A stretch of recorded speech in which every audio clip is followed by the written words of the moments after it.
Namaha Swagatam. I welcome you all in the second lecture of the lecture series on new dimensions of Sanskrit research. We had the first lecture by Professor Nirmala Kulkarni, and now it's my great pleasure to welcome today's speaker, Professor Dr. Vijay Pandya. His scholarship can be understood by only one thing, that he is Rashtrapati Puraskar awardee. Professor Dr. Vijay Pandya is a Sanskrit scholar from Gujarat. He has done his graduation and post-graduation from University of Mumbai in 1964 and in 1966 respectively. So he is alumnus of University of Mumbai. This is our really a great pleasure. At MA level also he got the S.R. Bhandarkar Prize and Dakshina Fellowship. He got his PhD from Gujarat University. His thesis was entitled The Vishaya Vakyas of the Brahma Sutra.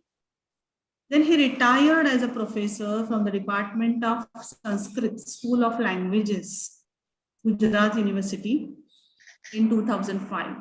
He worked as an honorary professor in LD Institute of Indology, a reputed research institute in Ahmedabad, Gujarat, for almost 11 years. He has total 39 years of teaching experience and 11 years of honorary professorship he has done. His 15 students got PhD and 29 students got MPhil under his. He has written, edited and books. Most Gujarati, some are in English. Notable among them are Fundamental Vedanta and Sanskrit Textual Criticism, published by Parimal Publications, Delhi. His areas of interest are Vedanta, Upanishad, classical Sanskrit literature, and particularly Ramayana. He has written, hello. Hello.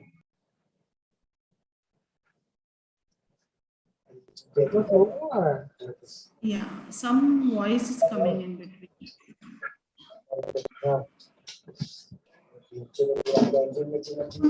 Disturbance is coming.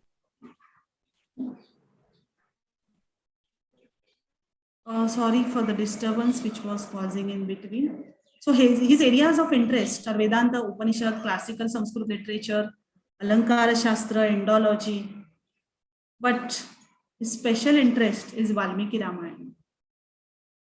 He has translated the critical edition of Valmiki Ramayana in Gujarati, which is really a gigantic task. And as he says, in all the regional languages of India, only in Gujarati, the translation of the critical edition of the Valmiki Ramayana is undertaken by a scholar like Professor Vijay Pandya. His major finding is that the Hanuman Nataka verses were composed in Gujarat in 13th century CE, before Giridhar Ramayana. Many awards literally followed him, we can say. As I said earlier, he was awarded the President of India Certificate of Merit, the highest award of the country in the field of Sanskrit learning. He was also awarded by the state of Gujarat with Sanskrit Sahitya Gaurava Puraskar. The Uttar Pradesh government also conferred on him the Vishishta Puraskar. Then he was conferred the Emeritus Professorship by the Calorox Teachers University, Ahmedabad. Governor of Gujarat, His Excellency Professor Shri Kohli, conferred an honorary degree of D.Litt from the Sri Somnath Sanskrit University, Gujarat.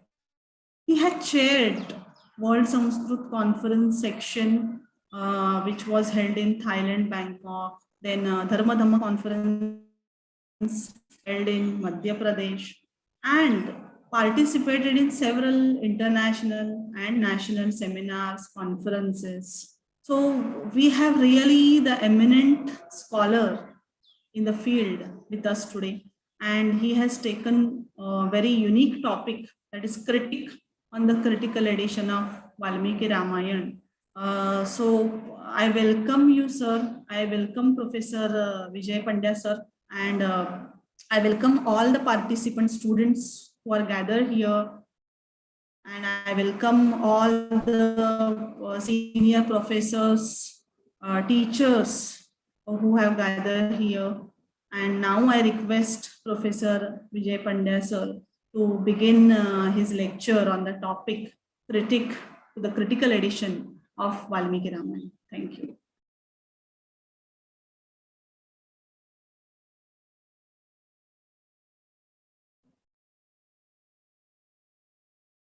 Sir, please unmute yourself.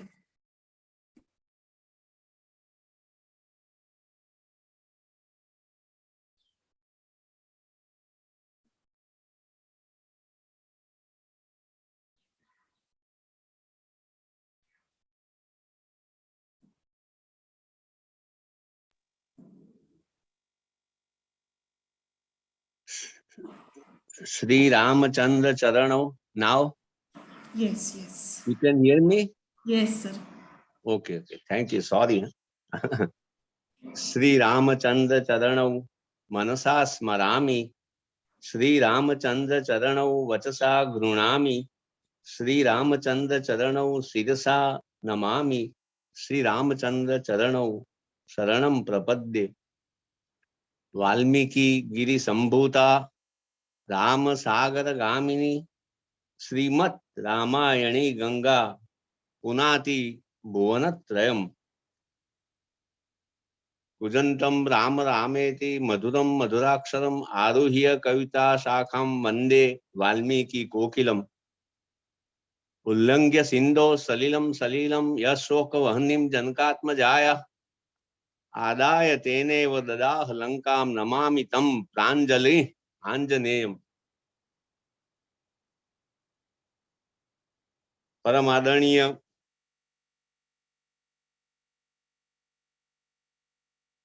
Doctor professor Shakuntala ji, परम आदरणीय professor Madhavi जी एवं आदरणीय सुचित्रा जी और senior faculty members and those who have joined online, students and Saradai Shrotas. First of all, I offer my pranam to my alma mater, as Professor Shakuntala ji referred to. Bombay university, Mumbai university मेरी मातृ संस्था है।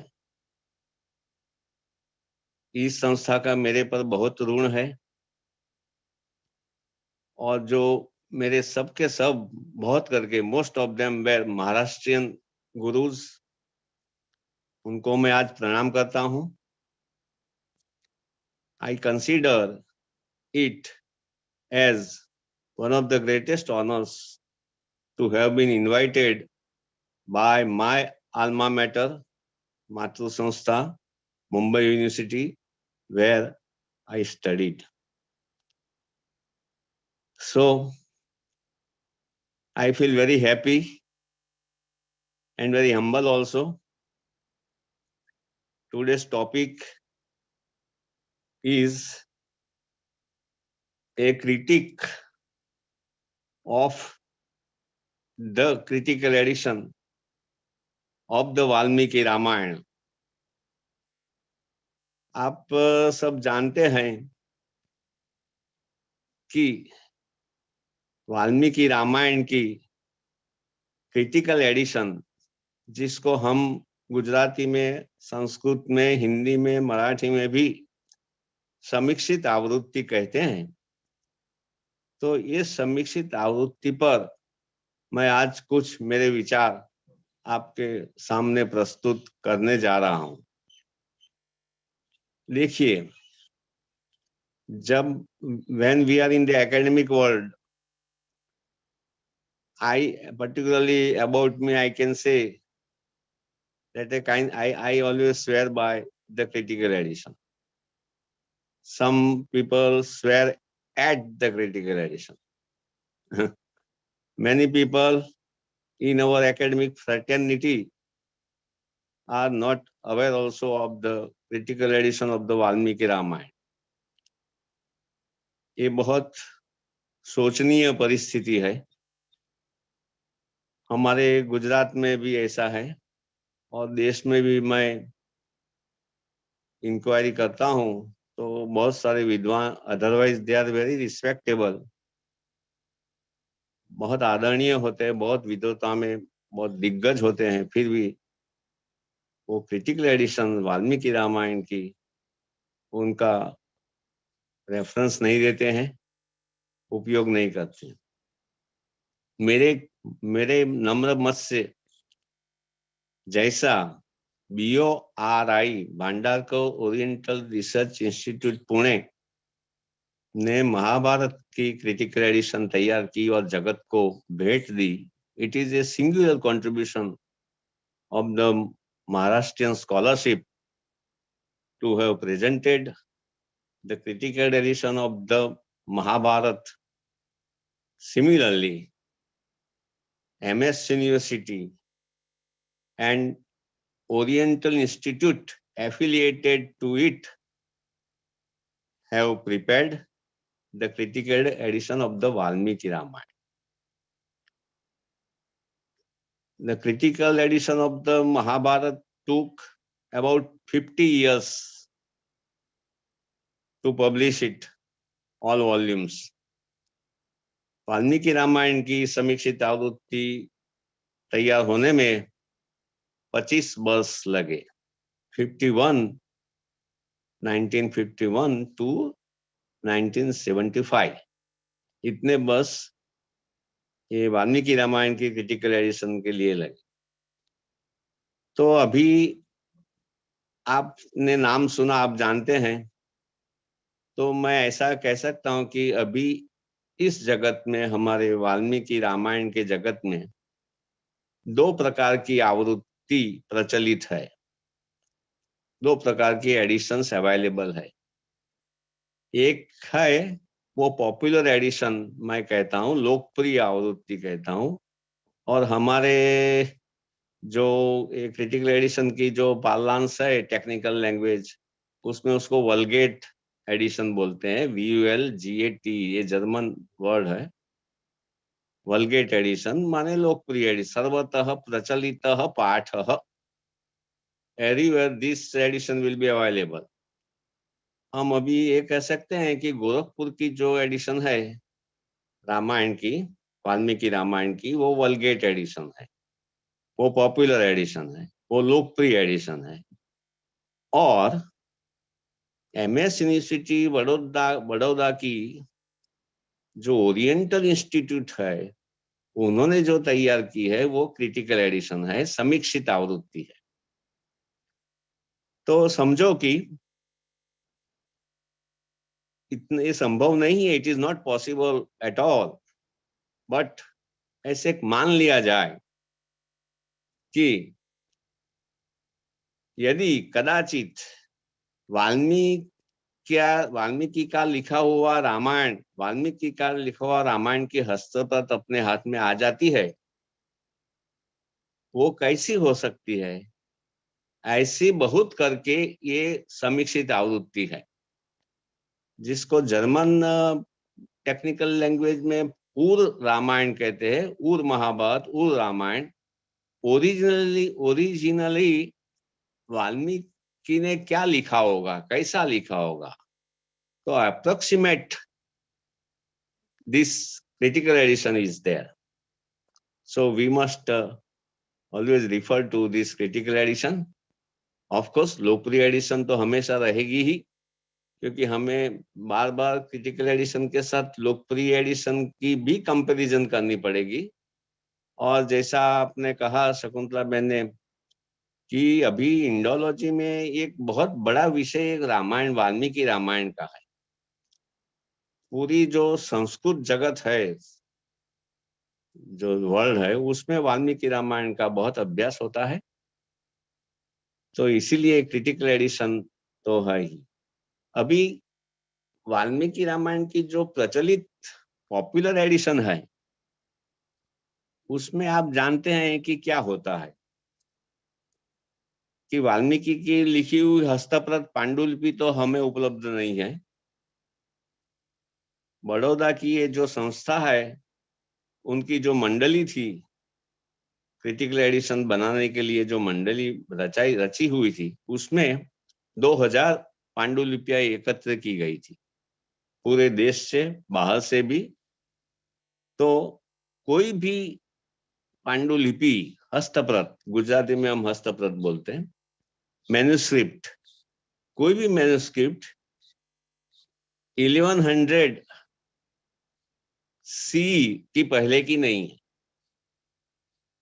1100 सी की हस्तप्रत भी इससे rare manuscript, लेकिन है, मिली है। इसीलिए जब Valmiki Ramayan became very popular, Ram कथा became very popular, nothing is as popular as Valmiki Ramayana in the entire world literature.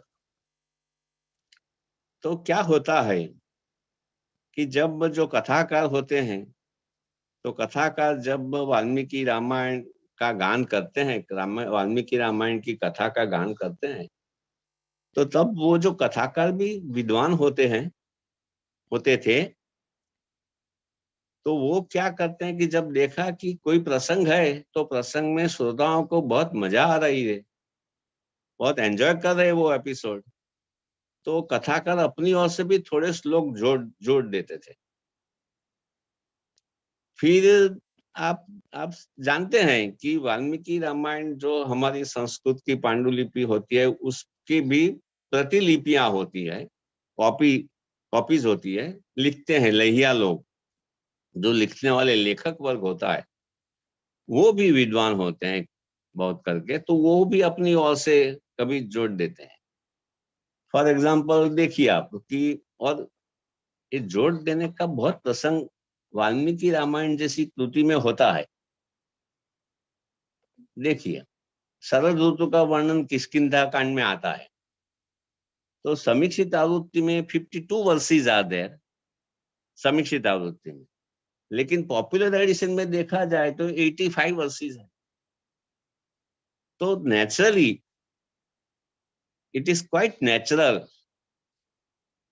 कि जो ऋतु का वर्णन है, उसमें जो लिख रहा है, जो कथा का गान कर रहा है, वो अपनी ओर से भी थोड़े श्लोक जोड़ देंगे। इसी तरह से, क्योंकि श्रोताओं को भी बहुत मजा आता है। अभी देखो सुंदरकांड में समझो कि हनुमान जी का राक्षसों के साथ युद्ध हो रहा है, युद्धकांड में राक्षसों के साथ युद्ध हो रहा है, तो राक्षसों का जो वर्णन है, कोई लंबोदर है, कोई एकाक्षी है, कोई विरूपाक्ष है, वगैरह वगैरह, तो श्रोताओं को बहुत मजा आता है, उसमें से हास्य रस उत्पन्न होता है। तो जब कथाकार को लगता है कि ये भी श्रोता को मजा आ रहा है, तो वो अपनी ओर से भी थोड़े ऐसे श्लोक, ऐसे वर्सेस जोड़ देंगे। इसी तरह से जिसको हम प्रक्षेप बोलते हैं, इंटरपोलेशंस बोलते हैं, इसी तरह ओरिजिनल वाल्मीकि रामायण में ऐसे प्रक्षेप आते गए, इंटरपोलेशन आने लगे। इसलिए वो शुद्ध रूप में वाल्मीकि जी ने जैसे रूप में लिखा था रामायण, ऐसे शुद्ध रूप में वाल्मीकि रामायण रहा नहीं, और इसमें इंटरपोलेशन वगैरह आ गया, तो हम मॉडर्न टाइम्स में ऐसा हमने सोचा। एक फैक्टर है जो मैंने कहा आपको, कथाकार, लिखने वाले लेखक वर्ग और सारी। दूसरा क्या था कि वाल्मीकि रामायण की जो कथा है, वो बहुत पारदर्शक है, वेरी ट्रांसपेरेंट और वेरी रेलेवेंट, बहुत रिलेवेंट है, प्रस्तुत है। It never gets dated, I tell you, वो कभी डेटेड नहीं होती है, वो कभी इरेलेवेंट नहीं होती। कोनु अस्मिन सांप्रतम लोके गुणवान कश्च वीर्यवान, ऐसा दूसरा श्लोक है वाल्मीकि रामायण के बाल कांड का, जिसमें वाल्मीकि नारद को पूछते हैं, क्या पूछते हैं? कोनु अस्मिन सांप्रतम लोके गुणवान कश्च वीर्यवान। धर्मज्ञश्च कृतज्ञश्च सत्यवाक्य दृढ़व्रतः. This is the second verse of the Valmiki Ramayana, both popular Ramayana as well as the critical edition. इसमें जो सांप्रतम शब्द आता है, that is very important. सांप्रतम means अभी, जब मैं बोल रहा हूं तभी, जब वाल्मीकि ने नारद को पूछा होगा तभी भी सांप्रत था, जब मैं आपको बोल रहा हूं, जब कथाकार जो बोल रहे थे यही कथा, यही श्लोक, तो वो भी सांप्रत था. तो सांप्रत शब्द इतना कलात्मक है मित्रों कि सांप्रत, इट इज ऑलवेज रेलेवेंट. तो ये जो वाल्मीकि रामायण की राम कथा है, that is highly transparent, very reflective. It immediately reflects the society around it. तो क्या होता है कि जो जमाने में जो रामायण प्रचलित है, उसमें समाज का जो समाज जो होता है उसका प्रतिबिंब ये वाल्मीकि रामायण रिफ्लेक्ट करते हैं. समझो कि ऐसे मैं मोटा उदाहरण देता हूँ. समझो कि एक जमाना हमारे यहाँ ऐसा है कि बाल विवाह, बहुत छोटी उम्र में बच्चे होते और उसका शादी विवाह कर देते थे. तो क्यों ऐसा होता था? क्योंकि भाई जो विधर्मियों थे वो विधर्मियों परिणित स्त्री को हाथ नहीं लगाते थे, मगर ऐसे जो अपरिणित बच्चियां होती थी तो उसके साथ दुष्कर्म भी कर सकते थे. तो बाल्यावस्था में ही, in the very childhood, parents would get married their young daughters. तो देखो कि वाल्मीकि रामायण में, समिश्रित की बात मैं नहीं कह रहा हूँ, और पॉपुलर एडिशन में क्या हुआ कि एक वर्जन, वाल्मीकि रामायण के वर्जन भी बहुत है. एक कथा ऐसी आई कि जिसमें सीता 6 साल की थी और सीता का ब्याह हो गया है. तो ये जो भाग है, ये जो पोर्शन है, सीता बच्ची है और उसका विवाह राम के साथ हो जाता है, वो उस जमाने का फल है जो जमाने में ऐसी चीजें, ऐसी घटनाएं घटती थी in order to save their daughters from the विधर्मीज. तो वाल्मीकि रामायण मेरे ख्याल से it's a great quality of the great work, it's a great art work also. ये महती कलाकृति है. महती कलाकृति के बारे में तो अभी हम कुछ सोचते ही नहीं है. वाल्मीकि रामायण, वो बात तो अभी छूट ही गई है, क्योंकि बाकी चीजें जो वाल्मीकि रामायण में आती है वो कुटुंब कथा है, धर्म कथा है, प्रतीकात्मक कथा है. It is a clash between two civilisations as some scholars have interpreted the Valmiki Ramayana katha. It is दो सिविलाइजेशन, आर्य संस्कृति और द्रविड़ संस्कृति या राक्षस संस्कृति, वो दोनों का क्लैश है, क्लैश ऑफ टू सिविलाइजेशंस. धर्म कथा है, कुटुंब कथा है, ऐसी तरह तरह के प्रतीकात्मक कथा है. इंद्रवृत्र का जो वैदिक जो कथा है उसका आगे इसमें भी प्रतिफलन है, ऐसा मानने वाले विद्वान भी है. तो इसीलिए ऐसे अर्थघटन होते हैं.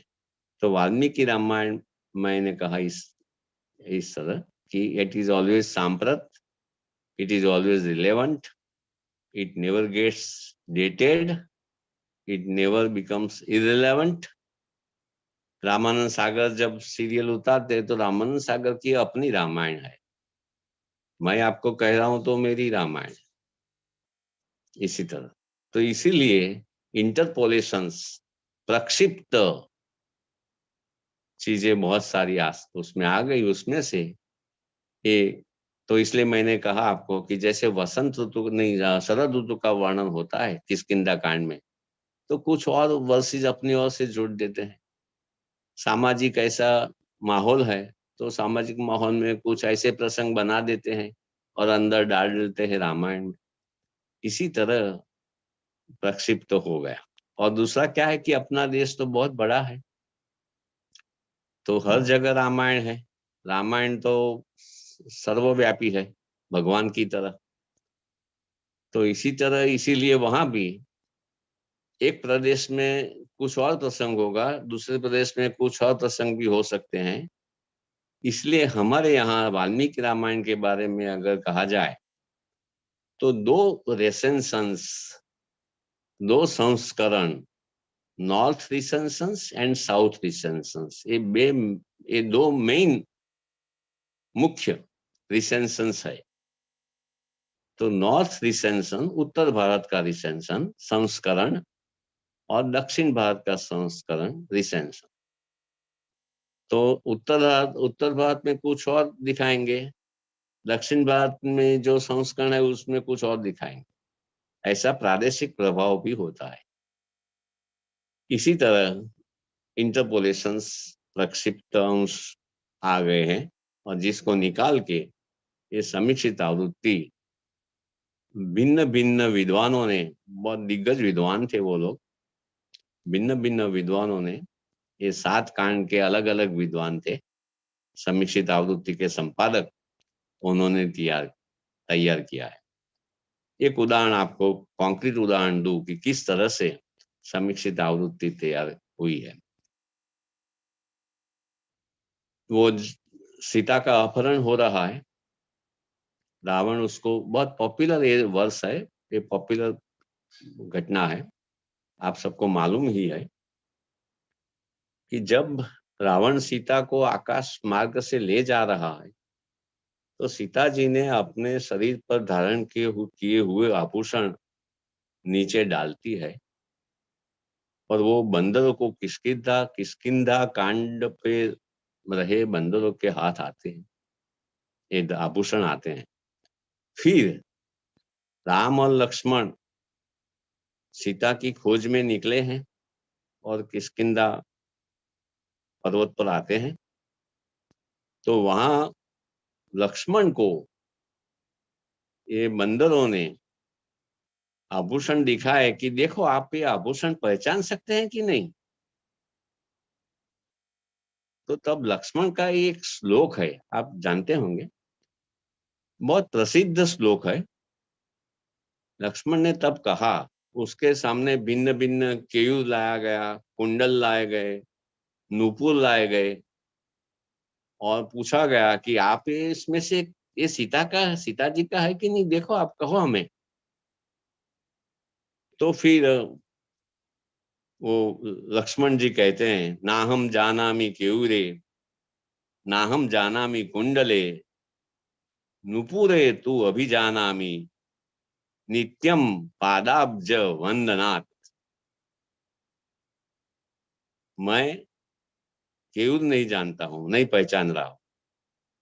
मैं इयररिंग्स, कान में पहने हुए कुंडल भी मैं नहीं पहचानता, लेकिन किंतु नूपुर मैं पहचान सकता हूं कि नूपुर सीता जी के हैं, क्योंकि नित्यम पादाब्ज वंदनात्, मैं हमेशा उनके चरण कमल को प्रणाम करता था, इसलिए मुझे नूपुर सीता जी के है ये विश्वास से कह सकता हूं। ये श्लोक पॉपुलर एडिशन में है और बहुत प्रसिद्ध श्लोक है, बहुत पॉपुलर है, क्योंकि ये श्लोक क्या कहता है कि देखो कितना उच्च चारित्र्य हो सकता है। कोई भी व्यक्ति का, मनुष्य का चारित्र्य एक स्त्री के साथ संबंध में कितनी निर्मलता हो सकती है, कितना शुद्ध संबंध हो सकता है, इसका एक उज्जवल उदाहरण ये श्लोक है। तो ये श्लोक बहुत पॉपुलर है, जो रामायण के अभ्यासी लोग हैं, पॉपुलर एडिशन के खास करके राम कथा के, तो उनको तो ये श्लोक बहुत अच्छा लगता है। लेकिन friends, you will be shocked to know कि समीक्षित आवृत्ति में से ये श्लोक निकल गया, क्योंकि देखो वो पहले तो कौन सा श्लोक, which verse is a part of the original Ramayana and which is an interpolation, ये बहुत करके तो it is decided on the basis of the manuscripts. Manuscript के आधार पर हम तय कर सकते हैं। पहला रीजन तो यही होना चाहिए कि मैन्युस्क्रिप्ट क्या कहती है, तो मैन्युस्क्रिप्ट के आधार पर ये श्लोक ओरिजिनल वाल्मीकि की रामायण में है कि नहीं है, तो समीक्षित आवृत्ति ने निकाल दिया। अच्छा, उसमें बहुत सारी रीजनिंग भी है। मैं आपको पूछता हूं, आप जो मुझे सुन रहे हैं, कि लक्ष्मण, ये श्लोक लक्ष्मण बोल रहे हैं, सीता जी के संदर्भ में ये श्लोक बोला जा रहा है, और हम इस श्लोक को अपनी संस्कृति कैसी उच्च है, उच्च चरित्र वाली है, कैसा हमारा चारित्र्य उदात्त है, उच्च है, विशुद्ध है, इसका इलस्ट्रेशन के रूप में, उदाहरण के रूप में इसे हम मानते हैं। और इसीलिए वाल्मीकि रामायण में, पॉपुलर रामायण में आया। तो समीक्षित आवृत्ति वालों ने निकाल दिया। क्यों? क्योंकि logically it is not possible. देखिए, let us try to understand कि वनवास में 14 वर्ष राम, लक्ष्मण और सीता रहे। उसमें 13 वर्ष के बाद 13 वर्ष का अंत होता है और सीता का अपहरण होता है। तो almost 13 years Lakshman stayed with Sita and Ram. अच्छा, इसके पहले भी अयोध्या में जब थे तब अंदर रेफरेंस आते हैं सब, वहां भी सीता स्वयं कहती है दूसरों को, अनसुया को, कि हम कई साल अयोध्या में रहे, राजमहल में रहे। और हनुमान जी को भी सीता बताती है सुंदरकांड में, मानुषम भोगम भुंजाना, हम अयोध्या में रहे तब क्या करती थी मैं, मानुषम भोगम भुंजाना, मैं मनुष्य के लिए स्वाभाविक ऐसा भोग का भुगतान करती थी। मतलब कि she was quite adult and she was enjoying the conjugal life with Ram. So and Lakshman was also there, Lakshman भी थे वहां, बाकी दोनों भैया भी थे, भाई भी थे। दोनों का अभी अभी थोड़े साल पहले ब्याह हुआ था, चारों भाइयों का, चारों, सीता, उर्मिला, श्रुतकीर्ति, मांडवी के साथ ब्याह हुआ था। कई साल वहां भी रहे। तो ये संभव है क्या? मैं पूछता हूं कि कभी लक्ष्मण ने सीता के मुख पर देखा ही ना, कभी देखा ही ना हो। Is it possible that Lakshman never looked at the face of Sita? ये अयोध्या की वसवाट के बारे में मैं कह रहा हूं। और वन में भी मैंने अभी बताया आपको 13 वर्ष, 14 वर्ष के शुरू में सीता का अपहरण हुआ है। अगर हम टाइम एनालिसिस करते हैं मित्रों, कोई घटना कब घटी उसका हमेशा हमें टाइम एनालिसिस करना चाहिए। तो in the beginning of the 14th year she was kidnap by Ravana. तो देखो, तो 13 साल तो दोनों साथ रहे हैं, लक्ष्मण भी साथ में है। तो logically also it is not possible that he never looked at her. अच्छा, फिर लक्ष्मण और हम क्यों ऐसी संस्कृति में गर्व लेते हैं, और किस व्यक्तियों के बारे में हम ये बता रहे हैं? लक्ष्मण जैसे चारित्रवान, ऐसा अद्वितीय पुरुष है वो। तो लक्ष्मण क्या, या तो हमारी संस्कृति ऐसी खोखली है कि हम कोई स्त्री के मुख पर देखेंगे, मुख पर, तो हम विकार का अनुभव करेंगे? क्या ऐसी हमारी संस्कृति है? और किसके बारे में बात करें? लक्ष्मण के बारे में और सीता के बारे में। सीता भी एक स्टर्लिंग कैरेक्टर वाली महिला है। शी हैज नो पियर्स, अद्वितीय है सी। और लक्ष्मण भी अपने कैरेक्टर के लिए मशहूर है जगत में। तो इसके बारे में ऐसा मानना, वो बात ठीक नहीं है। ये सब लॉजिकल रीजन से वो श्लोक निकल गया है। लेकिन मैं आपको बताऊं कि झाला साहब, जीसी झाला, जो बंबई में मेरे ख्याल से विल्सन कॉलेज में थे, जीसी झाला, तो झाला साहब ने ऐसा कहा है, वो ये पक्ष में है कि नहीं ये श्लोक रखना चाहिए था, ऐसे वगैरह वगैरह। I have deferred from him and मेरा अभिप्राय है, मैंने लेख भी लिखे हैं गुजराती में रामायण के बारे में, कि भी ये सही है, अच्छा हुआ निकाल दिया गया, ये गर्व लेने की गलत जगह है, ऐसा मैं कहता हूँ।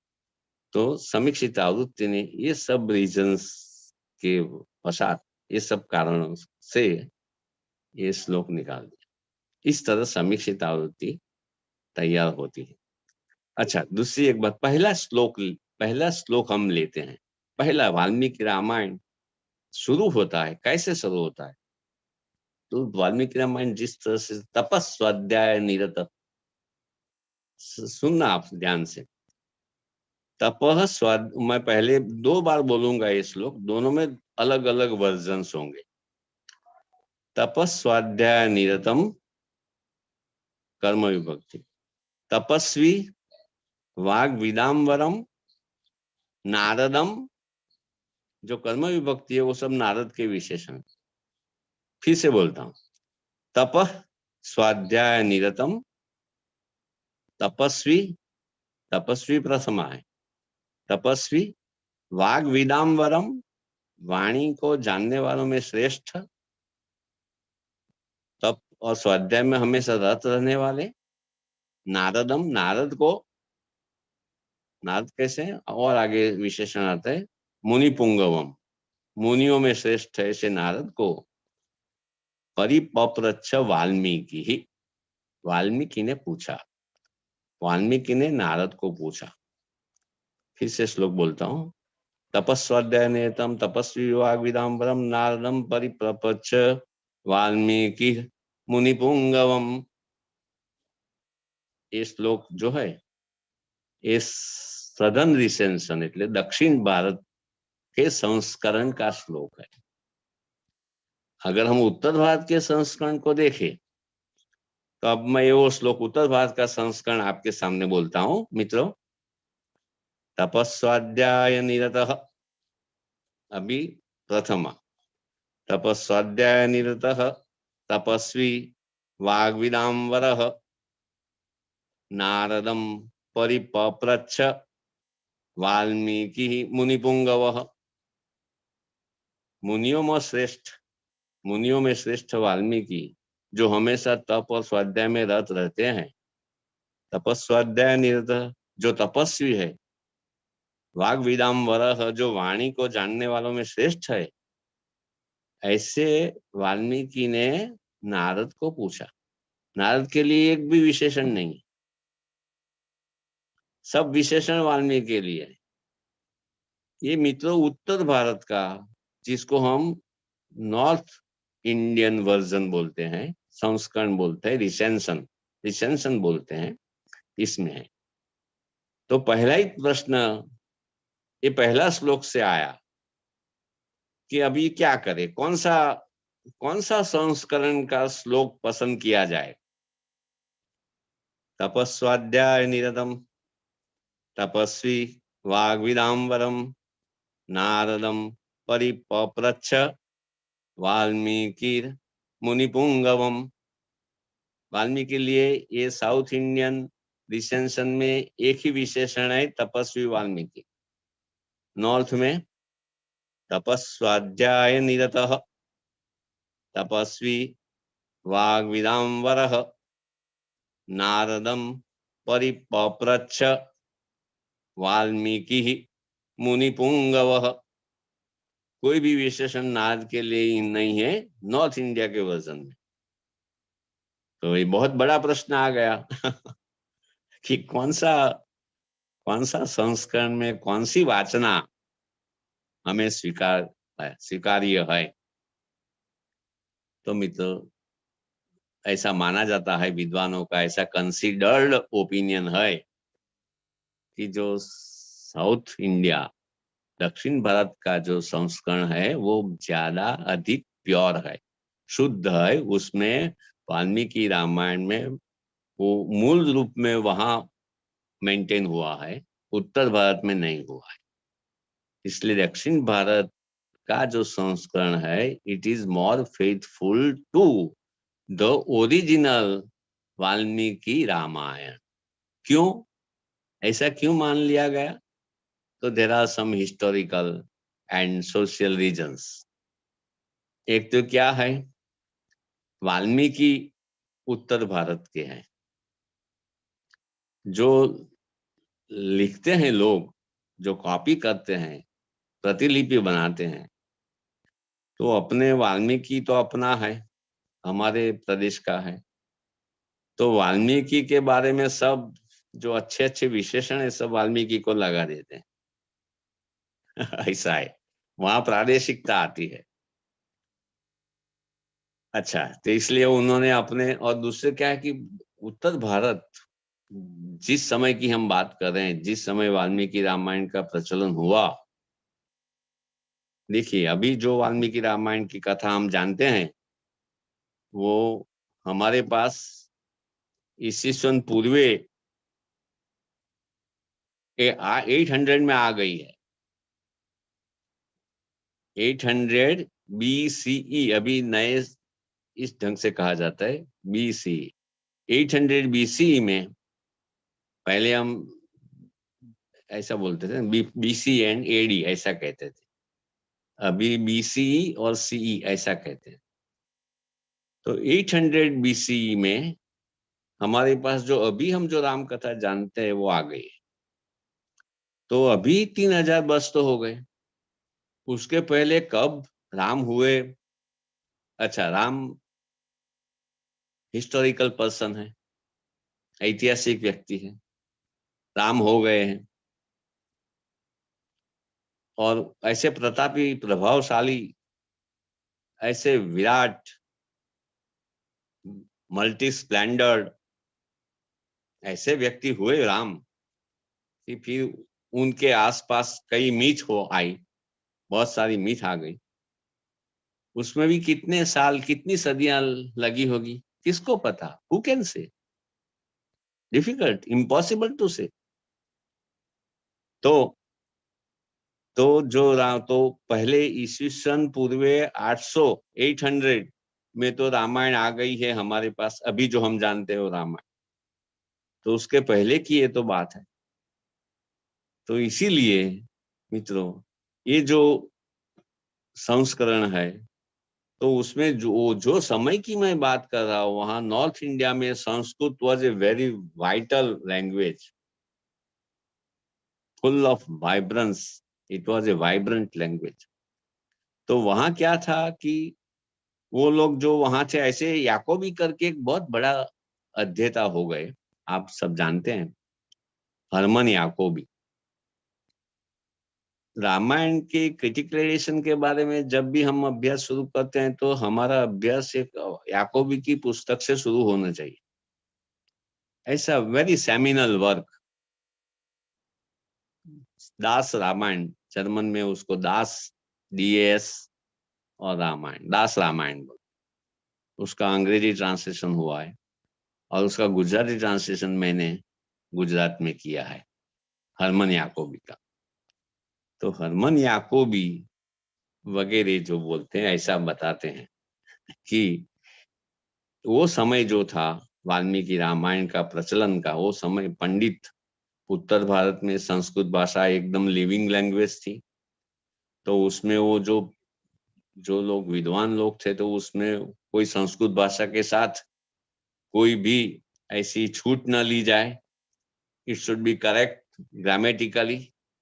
तो वाल्मीकि रामायण में तो बहुत सारी ऐसी आर्केइक फॉर्म्स थे, आर स्वरूप थे। तो उत्तर भारत के जो विद्वान थे, उन्होंने सब में सुधारा किया है, शुद्धि की है। इसलिए उत्तर भारत की वाल्मीकि रामायण की पांडुलिपियां व्याकरण की दृष्टि से शुद्ध मिलती है, लेकिन it is away from the original Valmiki Ramayana. दक्षिण भारत की जो प्रतिलिपियां है, हस्तप्रत है, उसमें वहां के लोगों ने कोई खास उसमें शुद्धिकरण नहीं किया है।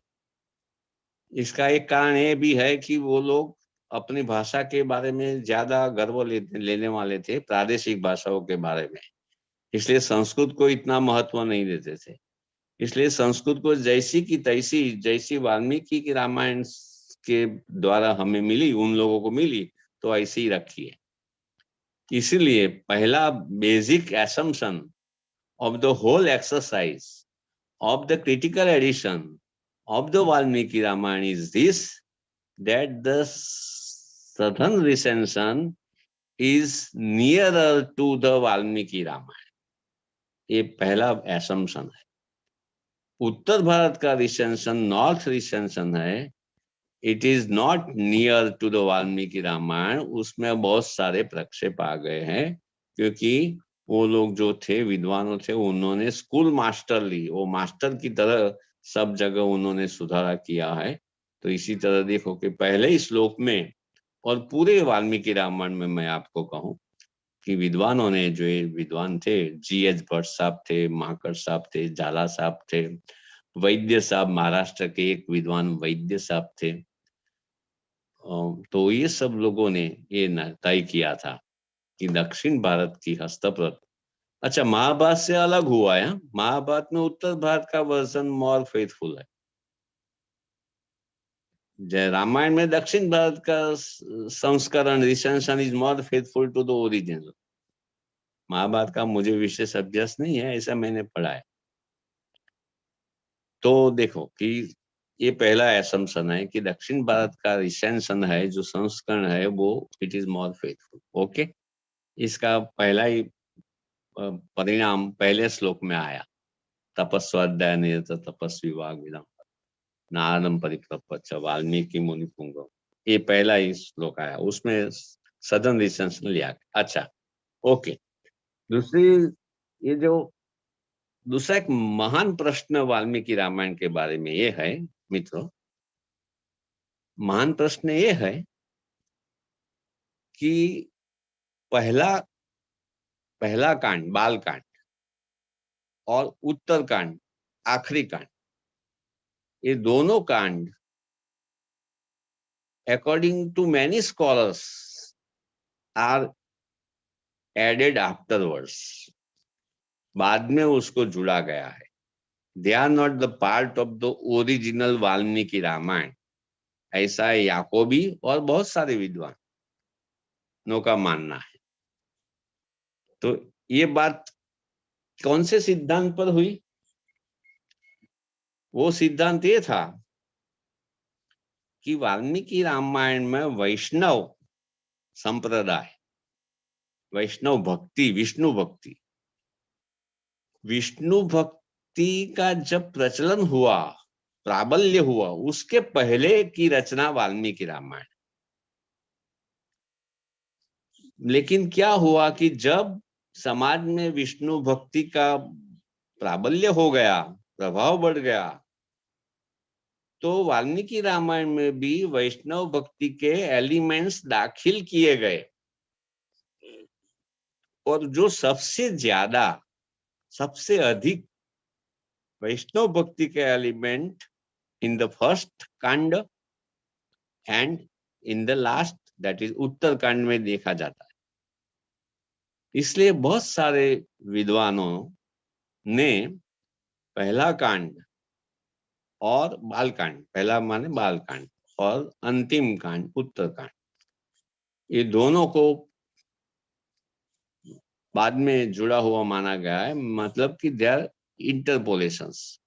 Original Valmiki Ramayana starts from the Ayodhya Kanda, ऐसा भी कई लोगों का मानना है।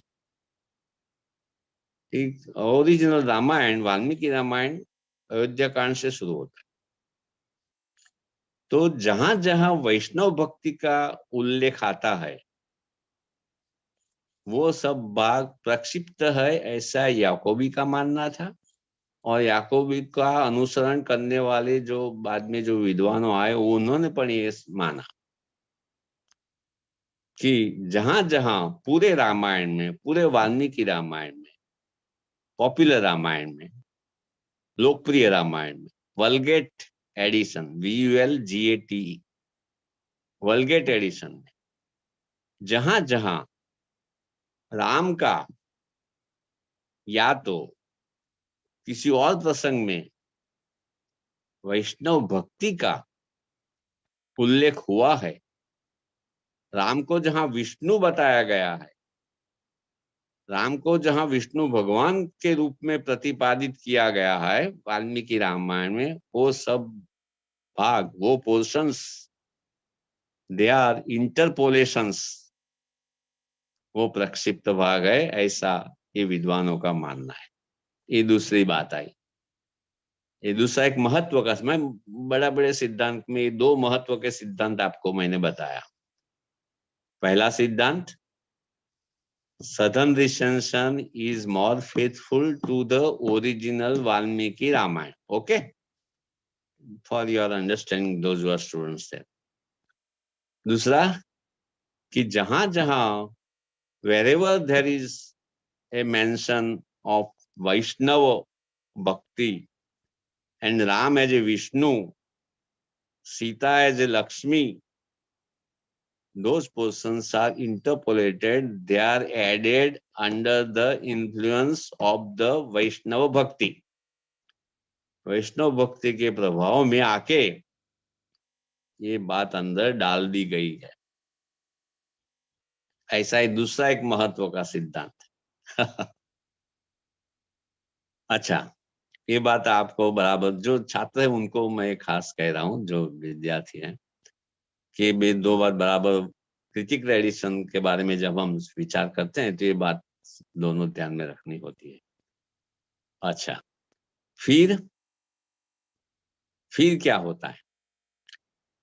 अगर फिर भी कई सारी बातें हैं कि जिस बातों के बारे में उसकी ऑथेंटिसिटी के बारे में प्रश्न चिन्ह लगाए गए हैं, तो ये क्रिटिकल एडिशन अभी इसमें ऐसा है मित्रों, ये बहुत peculiar, very peculiar situation, I tell you. जैसे शकुंतला मैडम ने बताया, मैंने 18,766 वर्सेस क्रिटिकल एडिशन के है, पॉपुलर एडिशन के 24,000 वर्सेस है ना मित्रों? पॉपुलर एडिशंस के, लोकप्रिय रामायण के, वल्गेट एडिशन के 24,000 वर्सेस है, अभी भी है, वो तो मिलता है। ये गोरखपुर वाली देख लो, हमारे यहाँ सस्तु साहित्य करके एक संस्था है, उन्होंने निकाली है, तो 24,000 वर्सेस है। उसमें से क्रिटिकल एडिशन तैयार करने वाले विद्वानों ने टोटली 18,766 वर्सेस बचे, बाकी के करीब 5,000 वर्सेस निकल गए और क्रिटिकल एडिशन तैयार हुई। तो इसमें भी कई सारे प्रसंग आते हैं जिसके बारे में भी विद्वानों ने। अच्छा, दूसरी बात मैं शकुंतला बहन, आपको, माधवी जी को और सुचित्रा जी को और दूसरे फैकल्टी मेंबर हो तो उनको भी ये कहना चाहता हूँ कि वाल्मीकि रामायण ऐसा ग्रंथ है कि जो हमारे बच्चों को, स्टूडेंट्स की अगर क्रिटिकल फैकल्टी को थोड़ा भी पुश देना है, पुश करना है, थोड़ा उनको विकसित करना है हमें, तो रामायण जैसी कोई कृति दूसरी नहीं है हमारे संस्कृत वांग में। वाल्मीकि रामायण अगर बच्चों, छात्रों पढ़ते हैं और जो मैं अभी जो बता रहा हूँ क्रिटिकल एडिशन, पॉपुलर एडिशन वगैरह की बातों से अगर वो if they deal with them, then कोई दूसरा संस्कृत का ग्रंथ ऐसा नहीं है जिसमें इतनी सारी बातें आ सकती है। क्रिटिकल एडिशन के बाद बहुत सारे सीख सकते हैं। If you want to develop और critical faculty, how to critically examine any work in Sanskrit and किस तरह से हम सीखें, तो Valmiki Ramayana is the best work. I tell you, critical edition is the best text to inculcate this faculty of critically examining any Sanskrit work. ऐसा है। तो इसी तरह इसलिए बहुत अच्छा है। देखो एक आपको उदाहरण बताओ, ये हम सीख सकते हैं। जैसे मैंने नाहम जानमी केयूरे का बताया ना, तो इसमें देखो कितनी सारी लॉजिक से बात हो सकती है, कितने तर्क लड़ाए जा। वो पांडुलिपि की तो बात है ही, वो तो रहती ही है, लेकिन साथ में तर्क भी होता है, लॉजिक होता है, रीजनिंग होती है। रीजनिंग भी बहुत इंपॉर्टेंट है। अभी देखो याकोबी का अगर आप किताब पढ़े, दास रामायण, अंग्रेजी में वो घोषाल साहब का है, तो किस तरह से याकोबी आर्ग्यूमेंट करते हैं वो देखो। शूर्पणखा आती है अरण्य कांड में, ठीक है, शूर्पणखा का प्रश्न, शूर्पणखा आती है, राम सीता और लक्ष्मण बैठे हैं और शूर्पणखा राम पे मोहित हो जाती है, राम के साथ ब्याह रचाना चाहती। राम ना कहते, लक्ष्मण के पास जाओ, लक्ष्मण पास जाओ। उसमें राम ने एक कहा, शूर्पणखा को क्या कहा बहुत इंटरेस्टिंग है। शूर्पणखा ने कहा मित्रों कि मैं तो विवाहित हूं, आई एम ऑलरेडी मैरिड, लेकिन मेरा जो भाई है जो मेरे साथ यहाँ ही बैठा है, वो लक्ष्मण है, वो उनके लिए एक शब्द राम ने प्रयोग किया है लक्ष्मण के लिए, अकृतदारः। समझे आप? अकृतदारः, अकृतदार है मतलब कि जिसका, ऐसे सीधा साधे अर्थ लिया जाए तो जिसका ब्याह नहीं हुआ है, जिसने अभी पत्नी नहीं है, जिसकी दारा। इसके पे इतनी चर्चा हुई है मित्रों, टीकाकारों, जो कमेंटेटर्स पुराने जो है मध्यकालीन युग के, उन्होंने बहुत चर्चा की है कि अकृतदारः का अर्थ क्या है।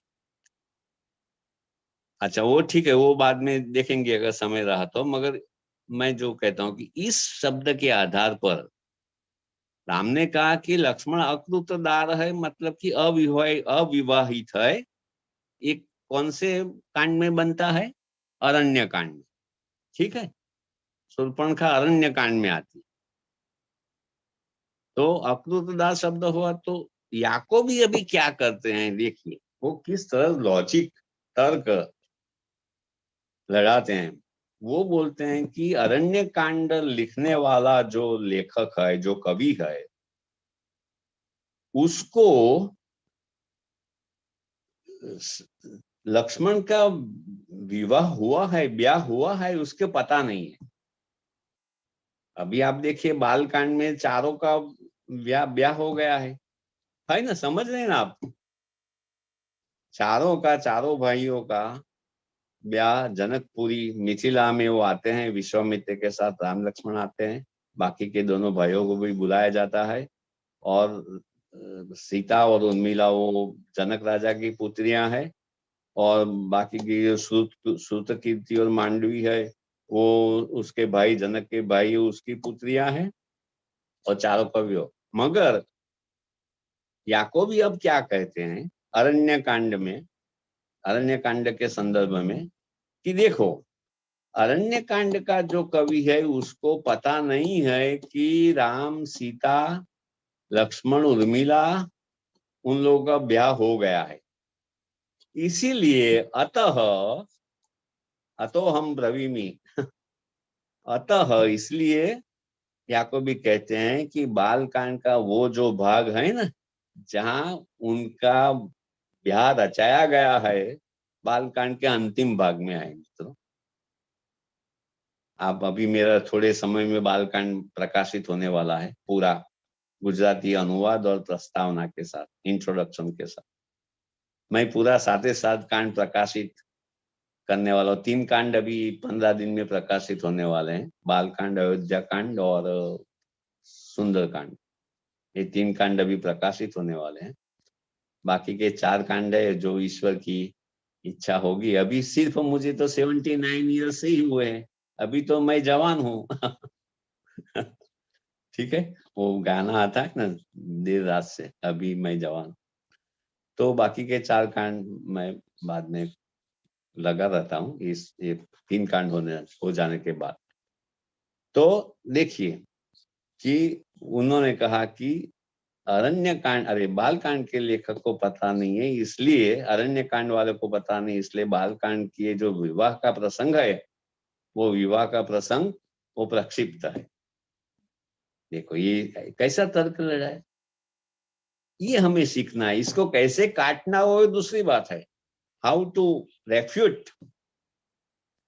रेफ्यूट दिस आर्ग्यूमेंट वो दूसरी बात है। पहले याकूबी ने कैसा तर्क लगाया कि अरण्य कांड में लक्ष्मण को राम ने अकृतदारः कहा है, वो फिर एक बात और ये भी बताते हैं याकूबी कि राम कभी झूठ नहीं बोलते, रामो द्विर न अभिभाषते, ऐसा अयोध्या कांड में कहा गया है। राम एक बार बोल के दूसरी बार बोलते नहीं है, मतलब कि बोल के फिर नहीं जाते हैं, अपने वचन पे अड़े रहते हैं। तो राम झूठ नहीं बोलते हैं, तो झूठ अगर नहीं बोलते हैं तो अकृतदारः का अर्थ क्या है?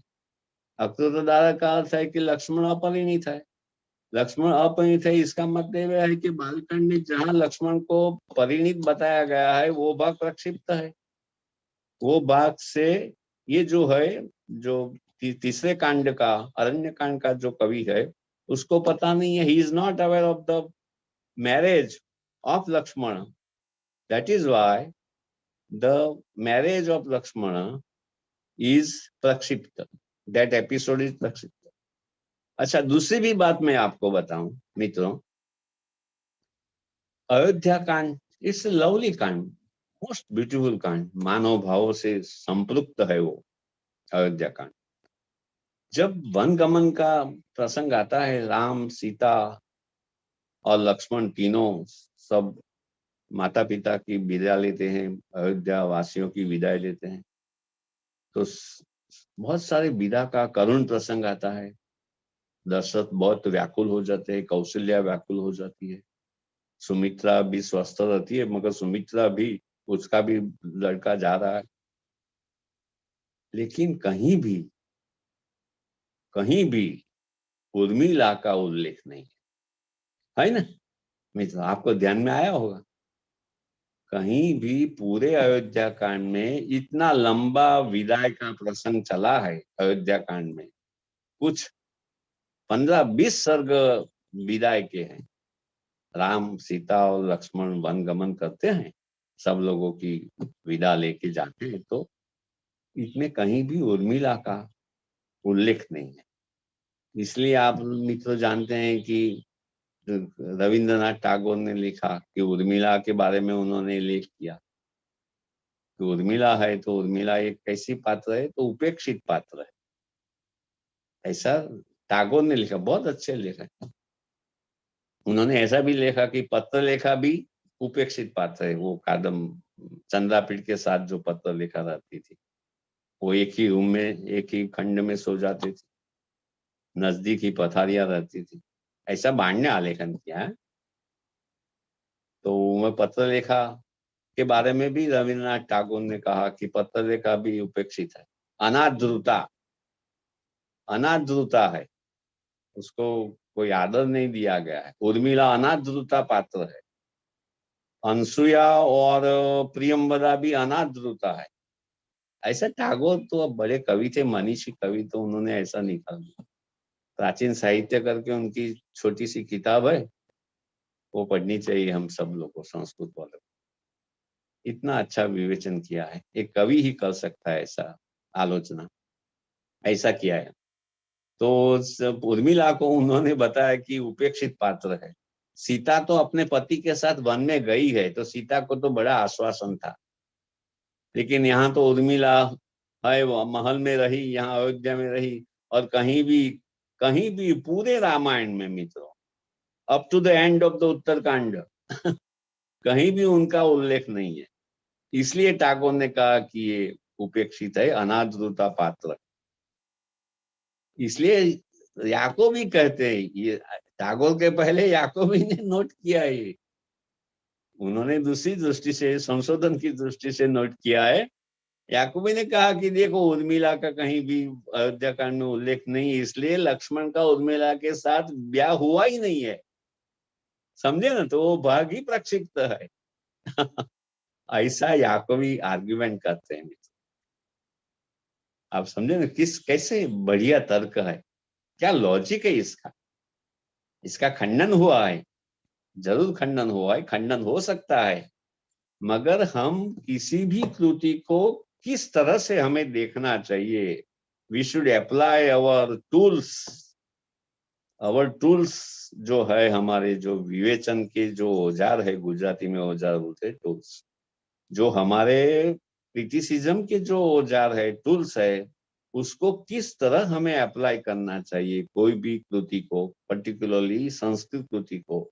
इसका एक उदाहरण है याकोबी का दास रामायण, द रामायण।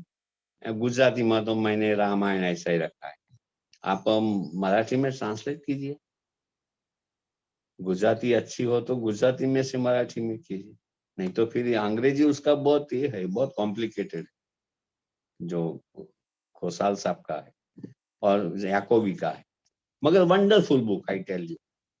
रामायण का कोई भी अभ्यास विदाउट याकोबी के दास रामायण किताब के सिवा कंप्लीट नहीं। We have to start with Jacobi. We have to start with Jacobi and end with Vijay Pandya. You have to start with Jacobi. अच्छा, ये बात आपको बराबर समझ में आई ना? मैं बच्चों को कह रहा हूँ, छात्रों को। अच्छा, दूसरी बात है, देखो याकोबी किस तरह आर्गुमेंट करते हैं। अच्छा मित्रों, देखो सुंदरकांड है, सुंदरकांड आप जानते हैं, हनुमान जी के पराक्रमों की कहानी है, कांड पूरा हनुमान जी के पर।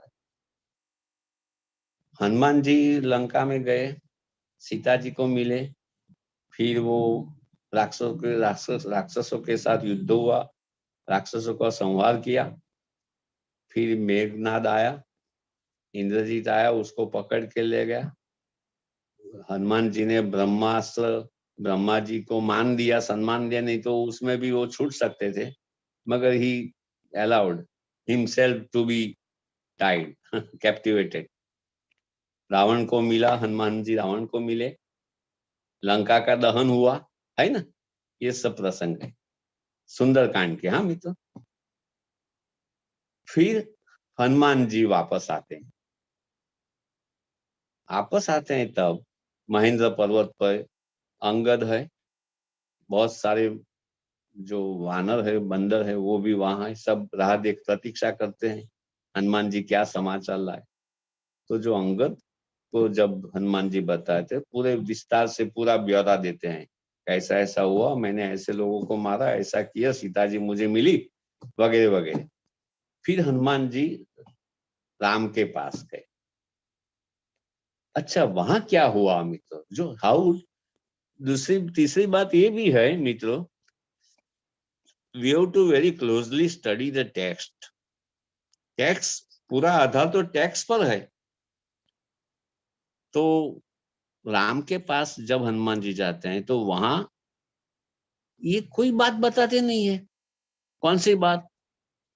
ये लंका दहन की बात, राक्षस को उन्होंने मारा उसकी बात, अक्षय कुमार को उसने मार दिया उसकी बात, कोई भी बात बताते नहीं, केवल इतना ही बताते हैं। देखिए आप, मैंने आपको पहले कहा ना, Valmiki Ramayana, it's a great one of the greatest art work, बहुत महती कलाकृति है जिसका हमें अभी भी अंदाज नहीं है।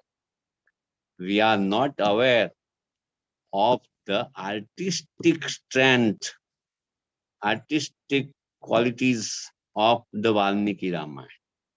हम दूसरी बातें बहुत विद्वता से करते हैं, लेकिन जो उसकी क्वालिटी है, आर्ट वर्क, इससे महान कृति है, एक महती कृति है। तो देखो, राम के पास आते हैं हनुमान जी, तो हनुमान जी क्या बोलते हैं?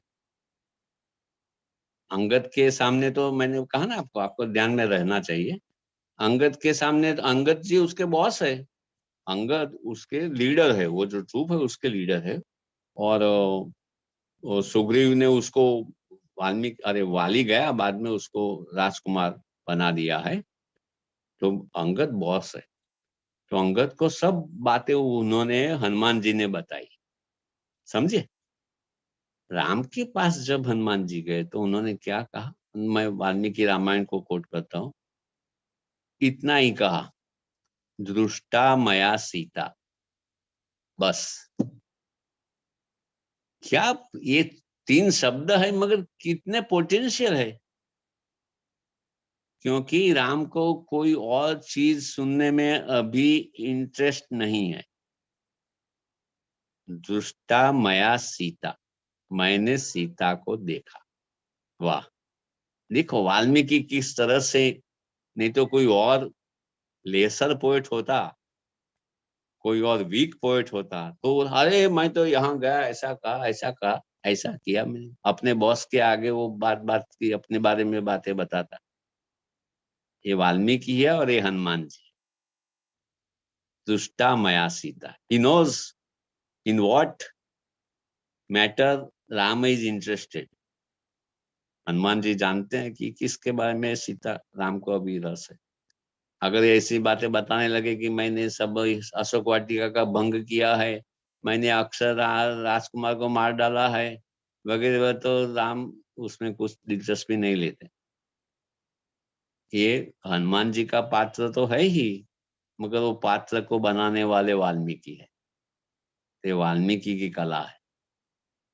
और याकूबी साहब ये कह रहे हैं कि यहाँ राम के सामने हनुमान जी लंका दहन के बारे में, लंका में उन्होंने जो पराक्रम किए उसके बारे में कुछ बताते नहीं है, इसीलिए बोलो क्या उसके कंक्लूजन आया मित्रों? उसका याकूबी का कंक्लूजन ये होगा कि हनुमान एपिसोड, लंका दहन का एपिसोड इज एन इंटरपोलेशन। समझे? ये याकूबी का तर्क है कि ये सब बातें उसको, हनुमान जी को, राम को बतानी चाहिए थी, नहीं बताई है। सिर्फ इतना ही कहा, बहुत he is very taciturn, very laconic Hanuman ji. Angad के सामने सब बताया है, मगर यहाँ कुछ नहीं बताता। तो इसलिए हनुमान जी, इसलिए इसमें वाल्मीकि की जो कला है वो हमारे ध्यान में नहीं आती है।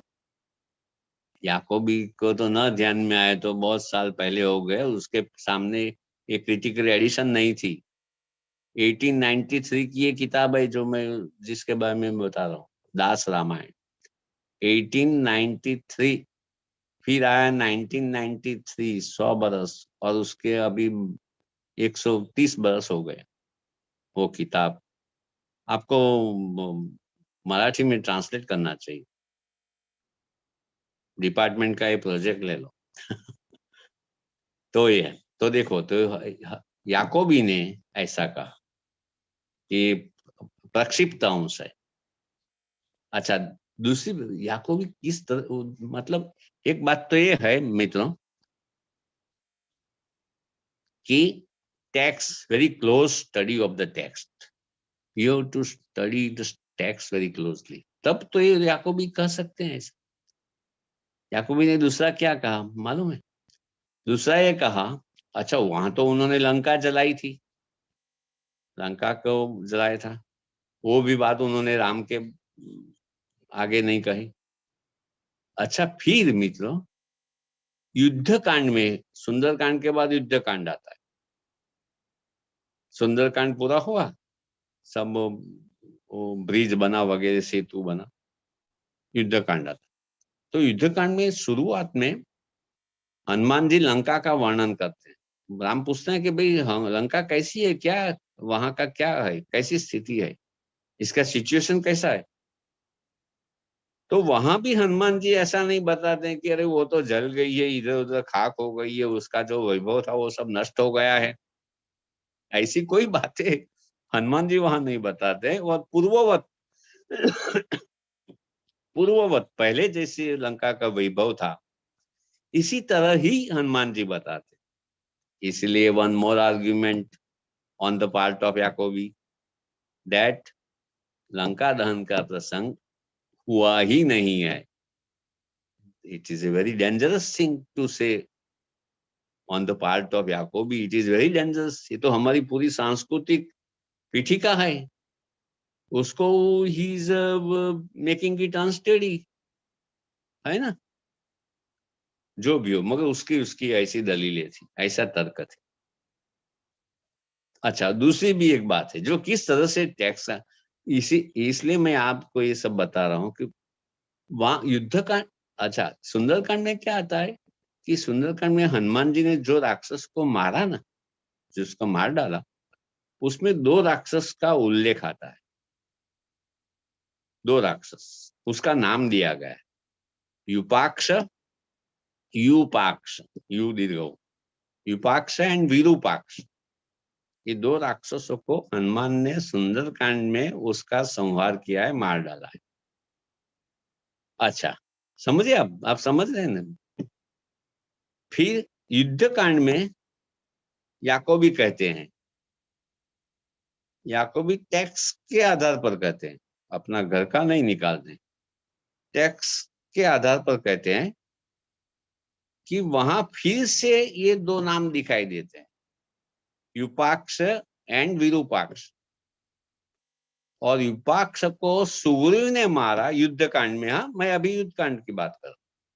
सुग्रीव ने युपाक्ष को मार डाला और विरूपाक्ष नाम का जो दूसरा राक्षस था उसको मैंदल, जो वानरों थे ना उसमें एक सेनापति मैंदल भी था, मैंदल, वो मैंदल ने मारा। तो अभी अभी आप समझ गए होंगे मित्रों मेरी बात।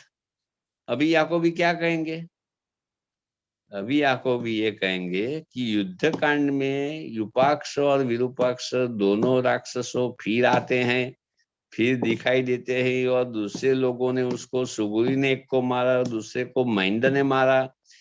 इसीलिए सुंदरकांड में जो बताया गया वो प्रक्षिप्त है। फॉलोड ये उसका लॉजिक। ये तो देखिए इस तरह से वो कहते हैं कि जो सुंदरकांड की बहुत सारी बातें, लंका दहन की, हनुमान का जो एपिसोड है, हनुमत एपिसोड, वो ऐसा कहते हैं अपने पुस्तक में, हनुमत एपिसोड कहते हैं उसको। तो हनुमत एपिसोड वो प्रक्षिप्त है, ऐसा ये याकोबी साहब कहते हैं। इसमें आप देख सकते हैं, जैसा मैंने बताया, आप देख सकते हैं कि उसमें किस तरह से तर्क का, लॉजिक, रीजनिंग का उपयोग किया गया है। तो इस तरह से समीक्षित आवृत्ति में इस तरह से होता है। फिर इसका खंडन। अच्छा, दूसरी बात आप देखिए, वो जो मैंने कहा था ना कि भी पहला कांड बाल कांड और अंतिम कांड उत्तर कांड, वो दोनों कांड में सबसे अधिक वैष्णव भक्ति का उल्लेख हुआ है, सबसे अधिक। भगवान विष्णु के ये चार अंश है ना, राम, लक्ष्मण, भरत और शत्रुघ्न बालकांड में कहा गया है। हाँ मित्र, ध्यान रखना, बालकांड में कहा गया है कि विष्णु भगवान रावण का विनाश के लिए वो अवतार लेते हैं। तो विष्णु के चार अंश, ये राम, लक्ष्मण, भरत और शत्रुघ्न, ऐसा बालकांड में आता है। अश्वमेध यज्ञ होता है, पुत्रेष्टि यज्ञ होता है, फिर वो एक कोई सत्व यज्ञ की विधि में से बाहर आता है, और पायस आता है। पायस, वो पायस सब रानी को लक्ष्मण, दशरथ राजा देते हैं, और उसमें से फिर ये 4 पुत्र उत्पन्न होते हैं। तो वो विष्णु का अंश है और सब देवताओं भी मंदरों के रूप में पृथ्वी पे अवतार लेते हैं राम को मदद करने के लिए, ऐसा बालकांड में आता है। ये सब बात वैष्णवी है, ये सब विष्णु की महिमा को बढ़ाने वाली बात है, समझे आप। विष्णु भगवान की महिमा को बढ़ाने के लिए बढ़ाने वाली ये सब बातें हैं, ये सब बातें बालकांड में आती है, इसीलिए ये भाग प्रक्षिप्त है। क्योंकि मित्रों अब देखो, ये तीसरा जो बात, 2 बात मैंने आपको बताई ना, एक तो नॉर्थ और साउथ रिसेंशन में south recension is more faithful to the original Valmiki Ramayana, one reason, बराबर। फिर सेकंड रीजन मैंने क्या कहा था सेकंड रीजन ऐसा था कि ये जो वैष्णवी बात है, वो वैष्णवी बात जो अभी ये तीसरा रीजन है, दूसरा रीजन आप याद करना। तो तीसरी बात में जहां वाल्मीकि रामायण में राम का चरित्र मनुष्य रूप में हुआ है, at the most of the places, बहुत सारी जगह पे राम मनुष्य की तरफ वर्तन करते हैं।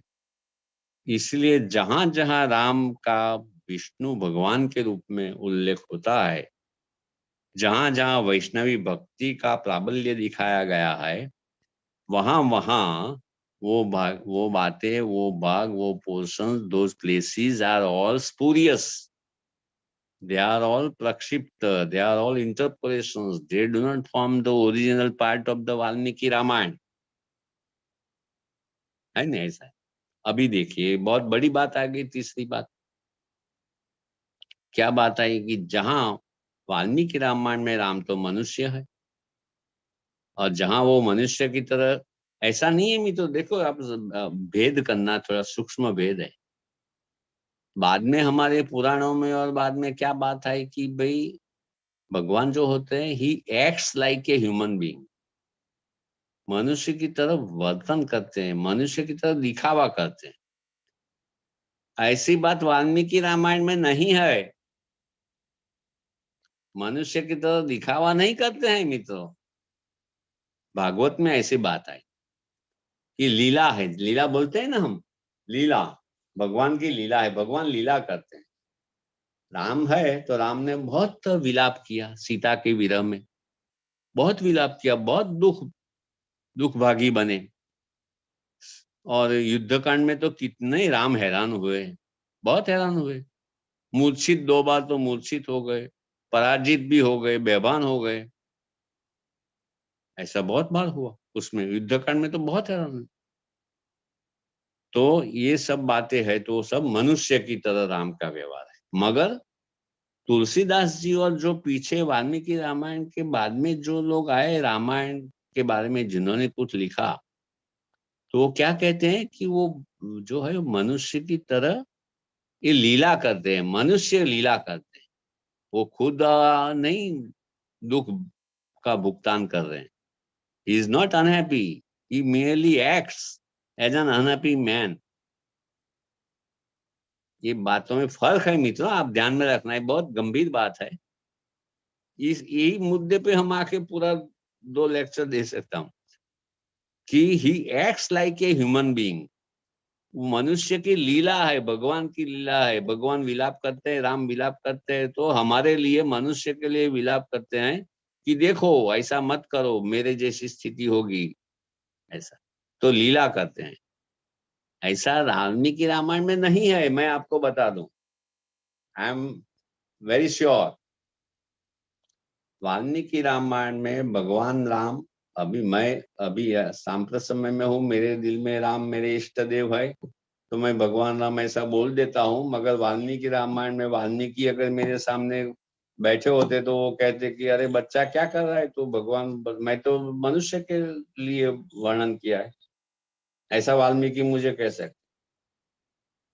तो देखो, तो वाल्मीकि रामायण में मनुष्य राम है, तो उसमें जहां जहां फिर याकोबी और दूसरे जो लोग सब आए, वो जहां जहां राम भगवान के रूप में चित्रित हुए हैं, निरूपित हुए हैं, वो सब बातें प्रक्षिप्त है, ऐसा कहते हैं। ये भी देखो, ये बहुत महत्व की बात हुई है ना, ये बात प्रक्षिप्त है। तो ये इस आधार पे, अच्छा, अभी रामायण पे बहुत स्टडी हो रहा है, अभी भी बहुत। अभी देखो, एक नया नाम तो नहीं है, बहुत सालों से है, Goldman and his team. Goldman हो गए, और है अभी शायद, हाँ है गोल्डमैन। उसकी वाइफ है सुथरलैंड, और दूसरे 4 लोग हैं। वो शेल्डन पोलॉक, वो भारत में अक्सर आते थे, पहले तो आए थे, बहुत बार आए। शेल्डन पोलॉक है, और दूसरे है न्यूटन वगैरह है, लिपबैन है, एक महिला है, सुथरलैंड भी महिला है, वाइफ है गोल्डमैन की। तो ये लोगों ने 6 आदमी ने मिल के पूरी critical edition with annotations, with translation and with comprehensive introduction अभी अभी 2070 में बाहर निकली, कंप्लीटेड। दे टूक अबाउट 30 years, मगर 6 लोग थे, मैंने अकेला काम किया है। वाल्मीकि रामायण के क्रिटिकल एडिशन का अनुवाद finish, I have finished it, now I am getting it published. तो ये बात गोल्डमैन ने बहुत अच्छा काम किया। तो जो अभी जो नए जो स्कॉलरशिप है रामायण पर, वो ये सब याकोबी वगैरह की जो मान्यताएं हैं, जो अभिप्राय है, जो उनका ओपिनियंस है, उसका खंडन करते हैं, बहुत अच्छी तरह खंडन करते हैं। वो खंडन में मुख्य बात जो मैंने तीसरी बात बताई आपको कि भी वाल्मीकि रामायण में राम मनुष्य है। तो गोल्डमैन क्या कहते हैं कि भाई जो पहले के जो स्कॉलरशिप थी याकोबी वगैरह की, गोरेसियो है, दत्त है, ये वो याकोबी तो है ही, फिर दूसरे भी लोग हैं पश्चिम के, तो सब लोगों को वाल्मीकि की कला की पहचान नहीं है। वाल्मीकि रामायण में राम मनुष्य है ही, मनुष्य लीला नहीं करते हैं, मनुष्य ही है। मगर मगर किंतु एक बात मैंने जो पढ़ी और उसमें से मैंने जो सार निकाला वो है कि राम हमारे पूरे हिंदू पांथियन में, हिंदू जो देव देवताएं हैं हमारे हिंदू धर्म में, उसमें एक देव राम ही ऐसे है कि जिनको याद दिलाना पड़ता है, स्मरण कराना पड़ता है कि भाई you are the god, you are not a man. दूसरे देव है मित्रों हमारे हिंदू पांथियन में, आप समझ जाएंगे मैं किसकी बात कर रहा हूँ। दूसरे जो गॉड है वो ऐसे है कि वो they will not, he will not allow us to forget that he is the god. समझे आप? He will not allow us, हमको भूलना नहीं देंगे कि अरे मैं तो देवता हूँ, मैं भगवान हूँ, तुम मत भूलो, मेरे साथ खिलवाड़ मत करो। माँ को उसने पहला शिशुपाल को 100 गाली तक की छूट दी, फिर उसका वध कर डाला भगवान ने, है ना। तो बड़ा फर्क है राम में। Ram is such a person who forgets that he is a divine being, he is the god, he has to be reminded that you are the god। जैसा कि जैसा कि युद्ध कांड में ब्रह्मा वगैरह स्वर्ग से नीचे आते हैं युद्ध भूमि में, सीता को राम बहुत तकलीफ दे रहे हैं, सीता की अग्नि परीक्षा की, सीता का तिरस्कार किया राम ने कहा कि ये 10 दिशाओं खुली है, तुम्हें जहां जाना हो जाओ, जिसके साथ तुम्हें ब्याह रचाना हो, जिसके साथ रहना हो रहो, ये सुग्रीव है, विभीषण है, जिसके साथ तुम्हें रहना। ऐसा कठोर वाक्य राम बोलते हैं, बहुत मर्म भेदक है प्रसंग। मैं कभी भी इसके बारे में डिस्टर्ब हुए बिना बात नहीं कर सकता। ऐसा वो प्रसंग युद्ध भूमि में सीता की अग्नि परीक्षा का, जब सीता को बोलते हैं Ram, it is heart rending, I tell you, हृदय भेदक है। You cannot remain undisturbed. और फिर बाद में उत्तरकांड का जो प्रसंग आता है मित्रों, उत्तरकांड में जब लक्ष्मण वो बात सुनी अपकीर्ति की सीता के बारे में, राम ने, उसके वो जासूस ने बताया, तो लक्ष्मण जब उसको जाता है लेके बाहर वन में छोड़ने के लिए, तब जिस तरह से वाल्मीकि ने जो चित्रण किया है, wonderful, it is very heart touching. मैं जब ये आई एम सॉरी, थोड़ा ये हो रहा है विषयांतर, मगर मुझे I cannot remain without sharing with you. मुझे ऐसी ऑडियंस कहाँ मिलेगी? तो जब मैं वो बात पे जब मैं अनुवाद कर रहा था, लक्ष्मण उसको रथ में बिठा के ले जा रहा है, और जब उस जगह आई, लंका गंगा के उस पार जाना है, उसको यहाँ रहना है, तो वो जो लक्ष्मण है वो बहुत रोने लगा, बहुत रोने लगा। वो हमारी गुजराती में बोले पोक पोक मुकी न लड़े, गुजराती में पोक में बहुत एकदम भारी आवाज से रोने। तो सीता कहती है कि अरे तुम क्यों रोते हो, हम 2-3 दिन में तो वापस आएंगे, मुझे कुछ नहीं लगता है, तू क्यों इतना रोते हो? देखो ये सीता कह रही, सीता को पता नहीं है कि राम ने उसका त्याग किया है, लक्ष्मण जानता है। कितना ये महान स्थल है, देखिए साहब, मैडम माधवी जी देखिए, अगर है तो कितना बढ़िया स्थान है, कितना आर्टिस्टिक प्लेस है। तो वो समय जब मैं अनुवाद कर रहा था वो पोर्शन का, तो I had to get up, I had to wash my face, I had to go down, they were watching TV, मैं भी थोड़ा बैठ गया कि जिस तरह से मेरा डिस्ट्रैक्शन हो जाए, फिर मैं स्वस्थ होकर आगे लिख पाया। इतना हुआ। और कई लोग कहते हैं कि वो बाप प्रक्षिप्त है। अरे ऐसे कोई दूसरे कवि का की शक्ति है क्या ऐसी करने की? कई लोग ऐसा कहते हैं। हमारे देश में बात तरह तरह की बातें आती। तो कई लोग कहते हैं कि ये भाग राम जो सीता का त्याग करते हैं, वो भाग रामायण का हो ही नहीं सकता, वाल्मीकि रामायण, ऐसा कई लोग कहते हैं। अरे ये तो मेन थिंग है वाल्मीकि रामायण की, क्यों इतना चिरंजीवी है, राम कथा क्यों इतनी चिरंजीवी है, क्यों इतनी पॉपुलर है, सबके हृदय में बसी हुई कथा है। ऐसे ऐसे कारणों से है। तो वहां बोले सीता को, ऐसा राम ने ऐसा बताया कि तुमको जहां जाना हो जाओ, मेरे तेरे साथ कोई, मैंने तो मेरे यश के लिए कहा, इक्ष्वाकु वंश के यश की, यश वॉज एट स्टेक, यश था इसलिए मैंने एक सब कहा। तो फिर ब्रह्मा वगैरह आते हैं, कहते हैं कि राम आप क्या कर रहे हैं, आप तो भगवान है, आप ब्रह्म है, आप सृष्टि के कर्ता हैं, आपने सब रचना की है, ये तो लक्ष्मी है आपकी, वगैरह वगैरह। ये बातें युद्ध कांड में अंतिम सर्गों में आती। तो ये भाग, याको भी जैसे लोग कहेंगे कि ये भाग तो प्रक्षिप्त है, क्योंकि यहाँ राम को ऐसा बताया। ब्रह्मा जैसे लोग कहते हैं कि आप तो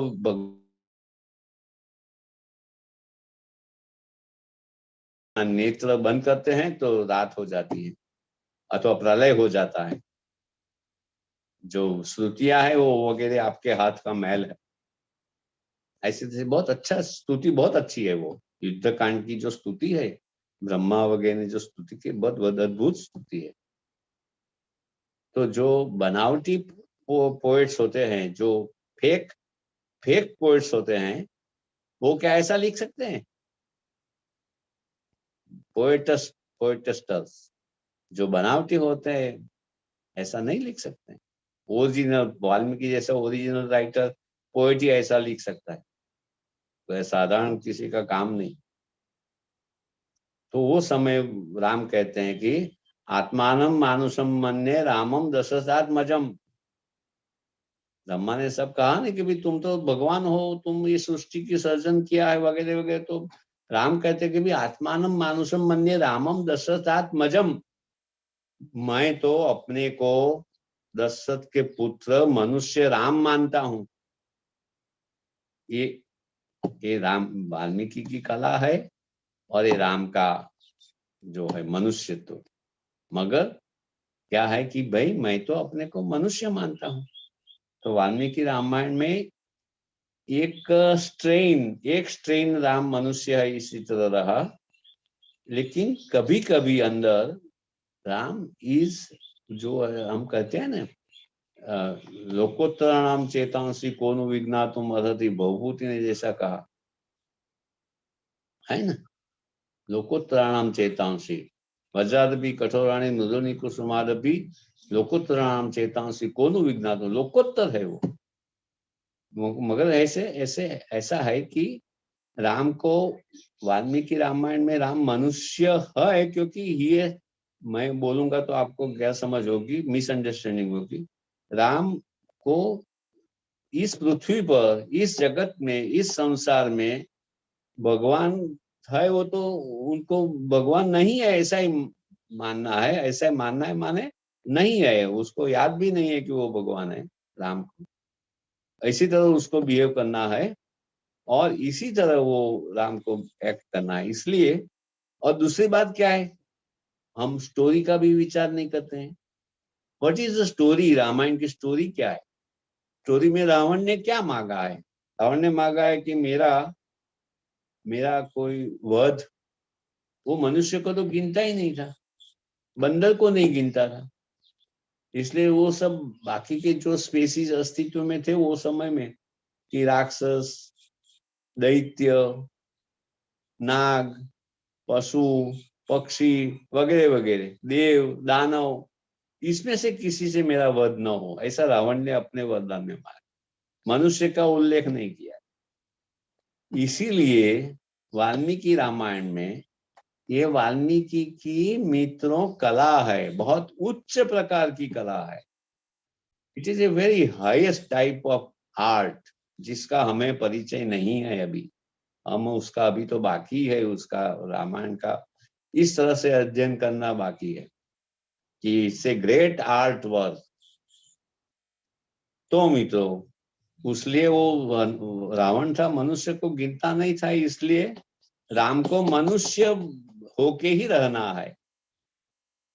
अगर जिस क्षण अगर वो मनुष्य मीट के भगवान बन जाता है, तो जो वरदान की जो शर्त है ना, कॉन्ट्रैक्ट, इसे कॉन्ट्रैक्ट, जो शर्त है रावण की, वो शर्त का भंग होता है, इसे ब्रीच ऑफ कॉन्ट्रैक्ट।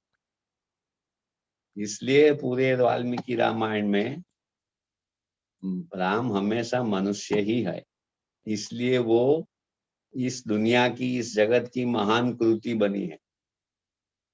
बाद में लोगों जो आए वो भी बड़े महर्षि थे, बड़े मनीषी लोग थे, उन्होंने ये व्यू पॉइंट लिया कि राम भगवान है। वो भी, उनको भी मैं प्रणाम करता हूँ। मगर साथ में ये भी है कि मनुष्य राम है, तो मनुष्य है इसलिए हमारे हृदय को ज्यादा स्पर्श करते। कोनो अस्मिन् सांप्रतम लोके गुणवान कष्ट वीर्यवान धर्मग्नश्च कृतघ्नश्च सत्यवाक्य दृढ़व्रतः। और फिर अंतिम है कि हे नारद को पूछते हैं वाल्मीकि कि हमको बताओ, एतै गुण ही युक्त नर, ये सब गुणों से युक्त कोई नर है? ऐसा वाल्मीकि नारद को पूछते हैं। नर शब्द है वह, नर। ऐसे गुणों से, जो मैंने बताए, दूसरे भी श्लोक है, ऐसे गुणों से युक्त कोई मनुष्य है अभी इस जगत में, सांप्रतम अभी? फिर हम नारद जवाब देते हैं, उत्तर देते हैं कि भाई वाल्मीकि, आपने तो बहुत सारे गुण बताए, बहवः गुणा। और फिर कहते हैं तैहि युक्त श्रूयताम नरः। ये सब गुणों से युक्त ऐसे मनुष्य के बारे में मैं तुझे कहता हूँ। नारद बोल रहे हैं, नारद कहते हैं कि मैं तुझे कहता हूँ कि ऐसे गुणों से युक्त मनुष्य के बारे में तू सुन। फिर वो रामायण की पूरी कथा कहते हैं। पहले सर्ग में ये बात है, फर्स्ट सर्ग ऑफ द बाल का। इसमें बात है, पूरी रामायण आ गई। कोई लोग उसको वो बोलते हैं अनुक्रमणिका बोलते हैं, इंडेक्स, कोई उसको अनुक्रमणिका बोलते हैं, क्योंकि पूरे रामायण में क्या क्या आता है उसकी लिस्ट यहाँ दी गई है पहले सर्ग में, in the first canto of the Balakanda. Ramayana में जो महत्व के प्रसंग है वो सब महत्व के प्रसंग पहले कांड में, पहले सर्ग में गिना है। अच्छा, वहां भी एक ये बात आई ऐसी इतनी सारी बातें मेरे दिल में अभी दिमाग में आ रही है।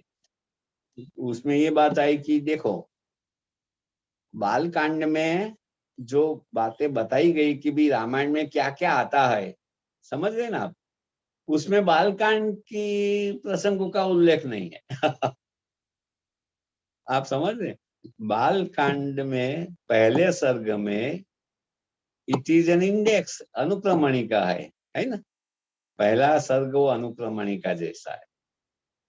तो जो रामायण के महत्व के प्रसंग है पूरे उसमें गिनाए हैं। लेकिन उसमें पहले बालकांड के जो प्रसंग है, फॉर एग्जाम्पल विश्वामित्र का प्रसंग, विश्वामित्र किस तरह से ब्रह्मर्षि बने वो हम सब जानते हैं, उसकी संघर्ष की कथा है। Vishwamitra, how he became Brahmarshi, how he attend the पद ऑफ ब्रह्मर्षि, वो बहुत बहुत सर्गों में उसकी कथा है। लेकिन बालकांड उसका कोई उल्लेख नहीं करता है।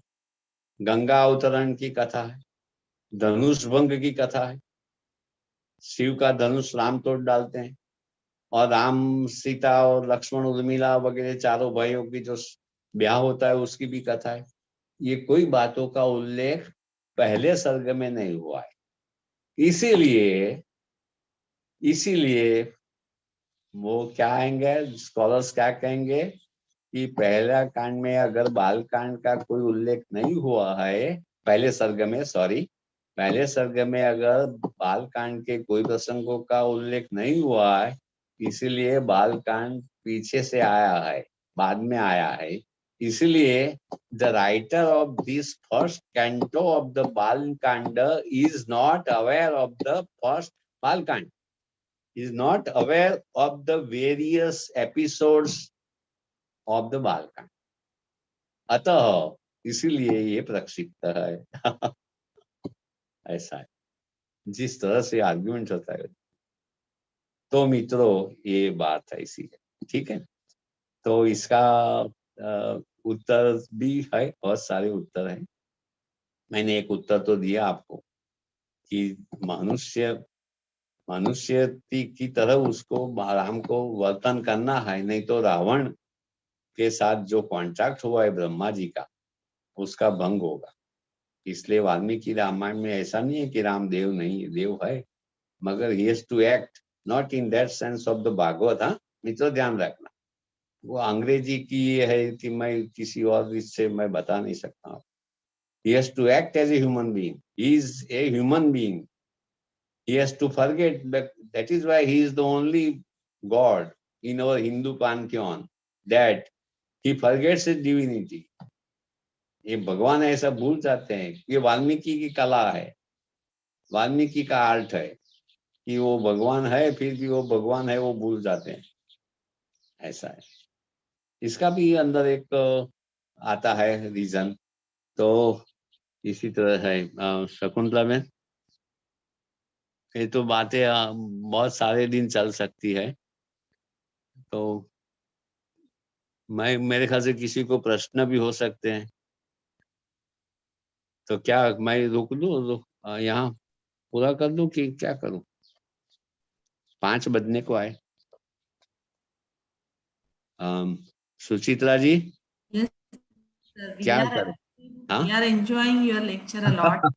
Thank But you so much. if you would like to take questions, we can. हाँ, नहीं, इसलिए किसी को पूछना हो, क्योंकि ये रामायण में सब लोगों को रस होता है। Ramayana is very familiar to Questions. All. कोई प्रश्न हो तो, नहीं तो मैं थोड़ा और आगे थोड़ा कह सकता हूँ, आगे भी कोई प्रसंग ले सकता हूँ, मगर बहुत इंटरेस्टिंग है। समीक्षित आवृत्ति की बात है ना, वो बहुत इंटरेस्टिंग है। तो आप 10 मिनट है अभी, किसी को प्रश्न हो तो पूछ सकते हैं, मैं अपनी शक्ति के अनुसार उत्तर दूंगा। मगर नहीं हो तो हम थोड़ा और कुछ भी कर सकते हैं, उसमें कोई बात नहीं है। वो बहुत रामायण तो रम्या रामायणी कथा ऐसा कहा है वाल्मीकि रामायण, वाल्मीकि जी ने। रामायण की कथा ही रम्या है, तो बहुत। Rajesh Bhayani has a question. हाँ जी, हाँ। Rajesh ji, please ask. Yes, पूछिए। मुझे मैं सुनाई देता हूँ ना बराबर माधवी जी? हाँ. मैं दिख रहा हूँ बराबर? Yes. क्योंकि मुझे ये गैजेट का मुझे हमेशा कॉन्फिडेंस नहीं होता है, और मेरी ग्रैंड डॉटर आज कोई घर में नहीं है, मैं अकेला हूँ, तो मुझे मदद करने के लिए कोई नहीं है। बोलो राजेश भाई, क्या क्वेश्चन है?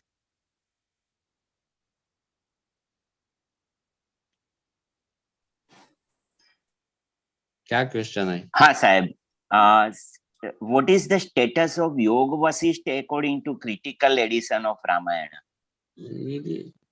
उसमें रामायण की कथा है, मगर उसका कोई स्थान क्रिटिकल एडिशन में नहीं है। ओके। वो तत्व चिंतन का ग्रंथ है। हाँ। वो बेसिकली इसे फिलोसॉफिकल वर्क, और उसमें But is Ram going to Vasishtha Muni's ashram and getting there is no such reference. No such reference in the Valmiki Ramayana. It's altogether a different work, बहुत अलग ही ग्रंथ है। वो तत्व चिंतन का ग्रंथ है, उसमें थोड़े पात्र परिवर्तन भी किए हैं। ऐसा हम कंपैरिजन कर सकते हैं, मगर Valmiki Ramayan does not have any bearing upon the Yoga Vasishtha Ramayana. Okay. Ishwar Prasad has a question. Please. Thank you. Namaskar, sir. Namaskar. Sir, it was really so enjoyable and also scholarly at the same time. Thank you. But when you asked the question at the end, if there are no questions, you can go on. And I think we can go on listening to you, sir. Yes. So one query or small doubt or question I have is, recently I heard or read somewhere that there was no Swayamvar of Sita according to the original Valmiki Ramayana. Although the धनुष का जो breaking है वो है, फिर भी स्वयंवर नहीं है, ऐसा मैंने किसी को बोलते हुए सुना या कहीं पढ़ा है sir. I just wanted to clarify this. Yes, no, देखो टेक्निकली सीता ने राम को पसंद किया, मगर वो स्वयंवर नहीं था। सीता, देखो स्वयंवर में क्या होता है, अपनी जो अभी स्वयंवर की जो विभावना है, वो स्वयंवर में बहुत सारे लोग होते हैं, बहुत सारे कैंडिडेट्स होते हैं, उसमें से किसी एक को जो होती है नायिका वो पसंद करती है ना। नैषधीय चरित में आप देखो, और दूसरे जो अपने रघुवंश में जिस तरह से जो वो सुनंदा का हुआ है, अज का जो होता है, तो उसमें देखिए कि बहुत सारे राजा होते हैं, वहाँ बहुत सारे कैंडिडेट्स होते हैं, मुरतिया, गुजराती में मुरतिया बहुत सारे होते हैं, उसमें से ऐसा यहाँ नहीं था। यहाँ तो क्या तय किया गया था कि जो धनुष को तोड़ेगा उसको मैं मेरी पुत्री का विवाह करूंगा, जनक राजा बोलते हैं। तो ऐसे इट्स ए लूज प्रयोग है स्वयंवर, सीता का स्वयंवर नहीं है। वाल्मीकि रामायण में तो ऐसा है कि वाल्मीकि रामायण राम के सिवा दूसरे कोई पसंदगी का चॉइस नहीं है वहां। देयर इज नो चॉइस ऐसा कि भी राम के बजाय दूसरे भी कोई थे क्या। पहले भी देखो दूसरी कथाओं में आया है कि पहले भी बहुत लोग आए, जनक ने खुद ने कहा है बालकांड में कि बहुत लोग आए, किसी ने वो धनुष तोड़ नहीं पाए हैं। जनक की तो प्रतिज्ञा थी कि जो धनुष को तोड़ेगा उसके साथ मेरी पुत्री का ब्याह करूंगा, कोई तोड़ नहीं पाया है, राम ने तोड़ दिया, इसलिए राम के साथ हंसता हुआ। ऐसा ये बात है इसमें मूल। स्वयं वराय थी ऐसा नहीं है ये जो संस्कृत में बोले तो जो खुद पहले से तय हुआ है। बोलिए। So, sir, It was a Pana Vivaha हाँ, and not Swayamvar. yes, yes, yes, right, you are. पण विवाह, पण, हाँ, Yeah, पण था, yeah. Next question is by Lata Vidyaranya. हाँ, वाह, नाम बहुत अच्छा है, विद्यारण्य. हो गए ना विद्यारण्य वेदांती. Vidyaranya Swami. स्वामी विद्यारण्य. बोलिए. हाँ,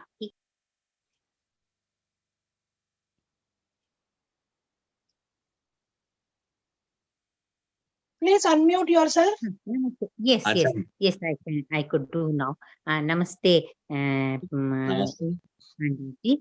Very nice lecture. Just you. a small comment. You in between you asked whether Lakshmana, unable to recognize Sita's jewelry, has he never seen her? It doesn't look logical. Some people say you were telling, no. So then I thought, ladies by nature, they keep changing their jewelry. Okay, and Sita being royal Kanya, royal, so say Snusha, royal Snusha, she would be having 100 sets of jewelry and would be changing it every day to suit or to match with her other accessories. So, and generally men don't observe all these. They don't know what jewelry their wife has, what kind of bangle or what. They don't bother. It's all sort of just meant for ladies to observe and appreciate or whatever. So it is quite long. But he used to do namaskar to her, padavandanam, every day. So it's natural that he would have seen the Nupur, and generally people don't change that every day like other jewelries. So it is very logical what Lakshmana said. I can only recognize her Nupur, but not other jewelry. Just as in a humor, I'm telling that's all. No, Not very nice reasoning you have provided. उसमें देखिए वो विद्यारण्य जी, विद्यारण्य, हाँ, हाँ. आप जो कहते हैं उसमें ज्वेलरी लेडीज चेंज करती है, they are very fond of, वो बात सब आई एग्री और माय पर्सनल एक्सपीरियंस. लेकिन क्या है कि वो वन में है. हाँ, हाँ. वो 13 वर्ष वन में रहे हैं और in the 14th year, in the beginning of the 14th year, she is getting kidnapped and she is throwing away her ornaments. Yes, yes. तो वन में तो हर रोज तो नहीं बदलती होगी ना. That is too far-fetched to believe. Yes, yes. है ना? Yes, yes. Your logic is also very, very correct, Mahodaya. Yes. आपके जैसा ही मैंने लॉजिक लड़ाया. अच्छा, बहुत अच्छा. अच्छा, namaste ji. I don't want to waste time. I would like to listen more from you. Dhanyawad. Dhanyawad. Thank you so much. I am very much grateful to this Mumbai University. मुझे बुलाया माधवी जी. आप है कि नहीं माधवी जी? Yes, I'm sir. How are you? कैसी है आप? दिखाई नहीं दी मुझे. I'm good, sir. स्क्रीन पे दिखाई नहीं दी आप. नहीं. तो अच्छा, तो वो मैं बहुत ग्रेटफुल हूँ, मुंबई यूनिवर्सिटी ने मुझे बुलाया है. मैं रियली इतना वो हूँ मुंबई के बारे में, वो मैं जो भी हूँ आज, जो भी जैसा भी हूँ, वो उसमें बहुत योगदान मुंबई यूनिवर्सिटी का है. सर ये मैंने कहा ना, ये आपका मायका है. वाह वाह, बिल्कुल माधवी जी, ये बराबर का. तो ऐसा आज अभी देखो, सब आप डिपार्टमेंट के सब लोग बैठे हैं ना, ओ शकुंतला बहन, सुचित्रा जी, माधवी जी. आई एम 79 चल रहा है मेरा. बिफोर आई गो अप, एक बार मुझे डिपार्टमेंट आना है. हाँ जरूर सर, ऐसा, लेकिन ऐसा मत कहिए. डिपार्टमेंट के द्वार आपको कभी भी खुले हैं, उसका कोई प्रॉब्लम नहीं है. फिजिकली ऑनलाइन तो अभी मैं समझो कि अभी मैं डिपार्टमेंट में ही हूँ, ऐसा मान सकते हैं. अभी मेरा व्याख्यान है, लेकिन physically I want to come to the department, touch the doors, my department जिसने मुझे बुलाया, बनाया वो प्राणी में से मनुष्य, ऐसा है। Yes. You are welcome, sir, and we wish to listen more from you. Today's lecture was also, we were feeling that it should never end. नहीं, Yeah. ये रामायण ही ऐसी है शकुंतला बहन, रामायण ही ऐसी है कि आप सुनते ही जाओ जी, बहुत सारी बातें रामायण की, इतने पहलू है। अच्छा, एक बार हम ऐसा कर सकते हैं माधवी जी, हाँ. एक कि कला जो पक्ष है ना, उसके बारे में कोई बात नहीं करता है। Okay. वाल्मीकि रामायण, इसके ये समीक्षित के बारे में भी कम लोग हैं, मगर वो हाँ. कोई न कोई मिल जाएगा। मगर कला के बारे में, कला पक्ष, वाल्मीकि इतनी बड़ी कृति है, इतनी महान कलाकृति है, वो एक बार हम आपके साथ शेयर करना चाहते हैं। हाँ, जरूर सर, जरूर sir. So there are not any more questions. Let me take this opportunity to thank Professor Dr. Vijay Pandya ji for delivering such a beautiful lecture on critiquing of the critical edition of the Ramayana. So you can see that the way he developed his lecture was from Balakanda, Ayodhya Kanda, Aranya Kanda, Kishkindha Kanda, Sundar Kanda, Yuddha Kanda, Uttar Kanda. So he developed the lecture also accordingly, and also he told us many nuances which are there. So this indicates how, such lectures are for our PhD students. So students, you can keep in mind that when you are reading something, the reading should be extremely minute and critical at the same time. So you should be able to, you should not say that, oh, it's Valmiki Ramayana, how can I touch it? No, it's not like that. You are there in the scholarly world, so you can see Pandya sir at time becoming personal, at time becoming impersonal.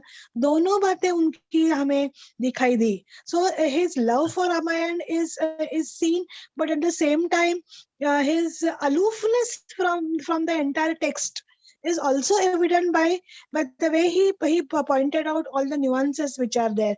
So Pandya sir, I'm extremely thankful on behalf of the department that you agreed to deliver a lecture at a short notice, and also agreed to be a part of our research committee.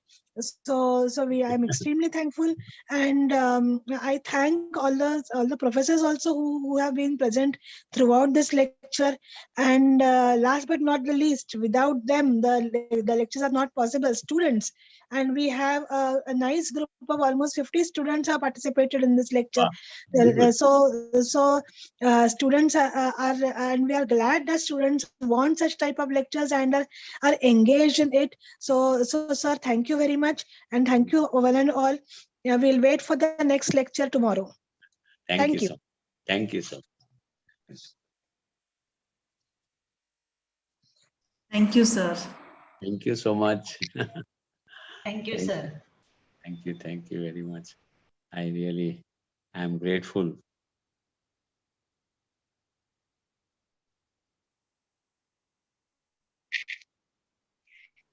Madhavi madam, तुम्ही बंद करा meeting.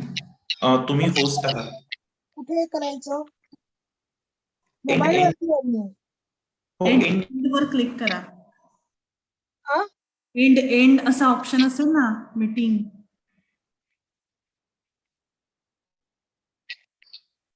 हा.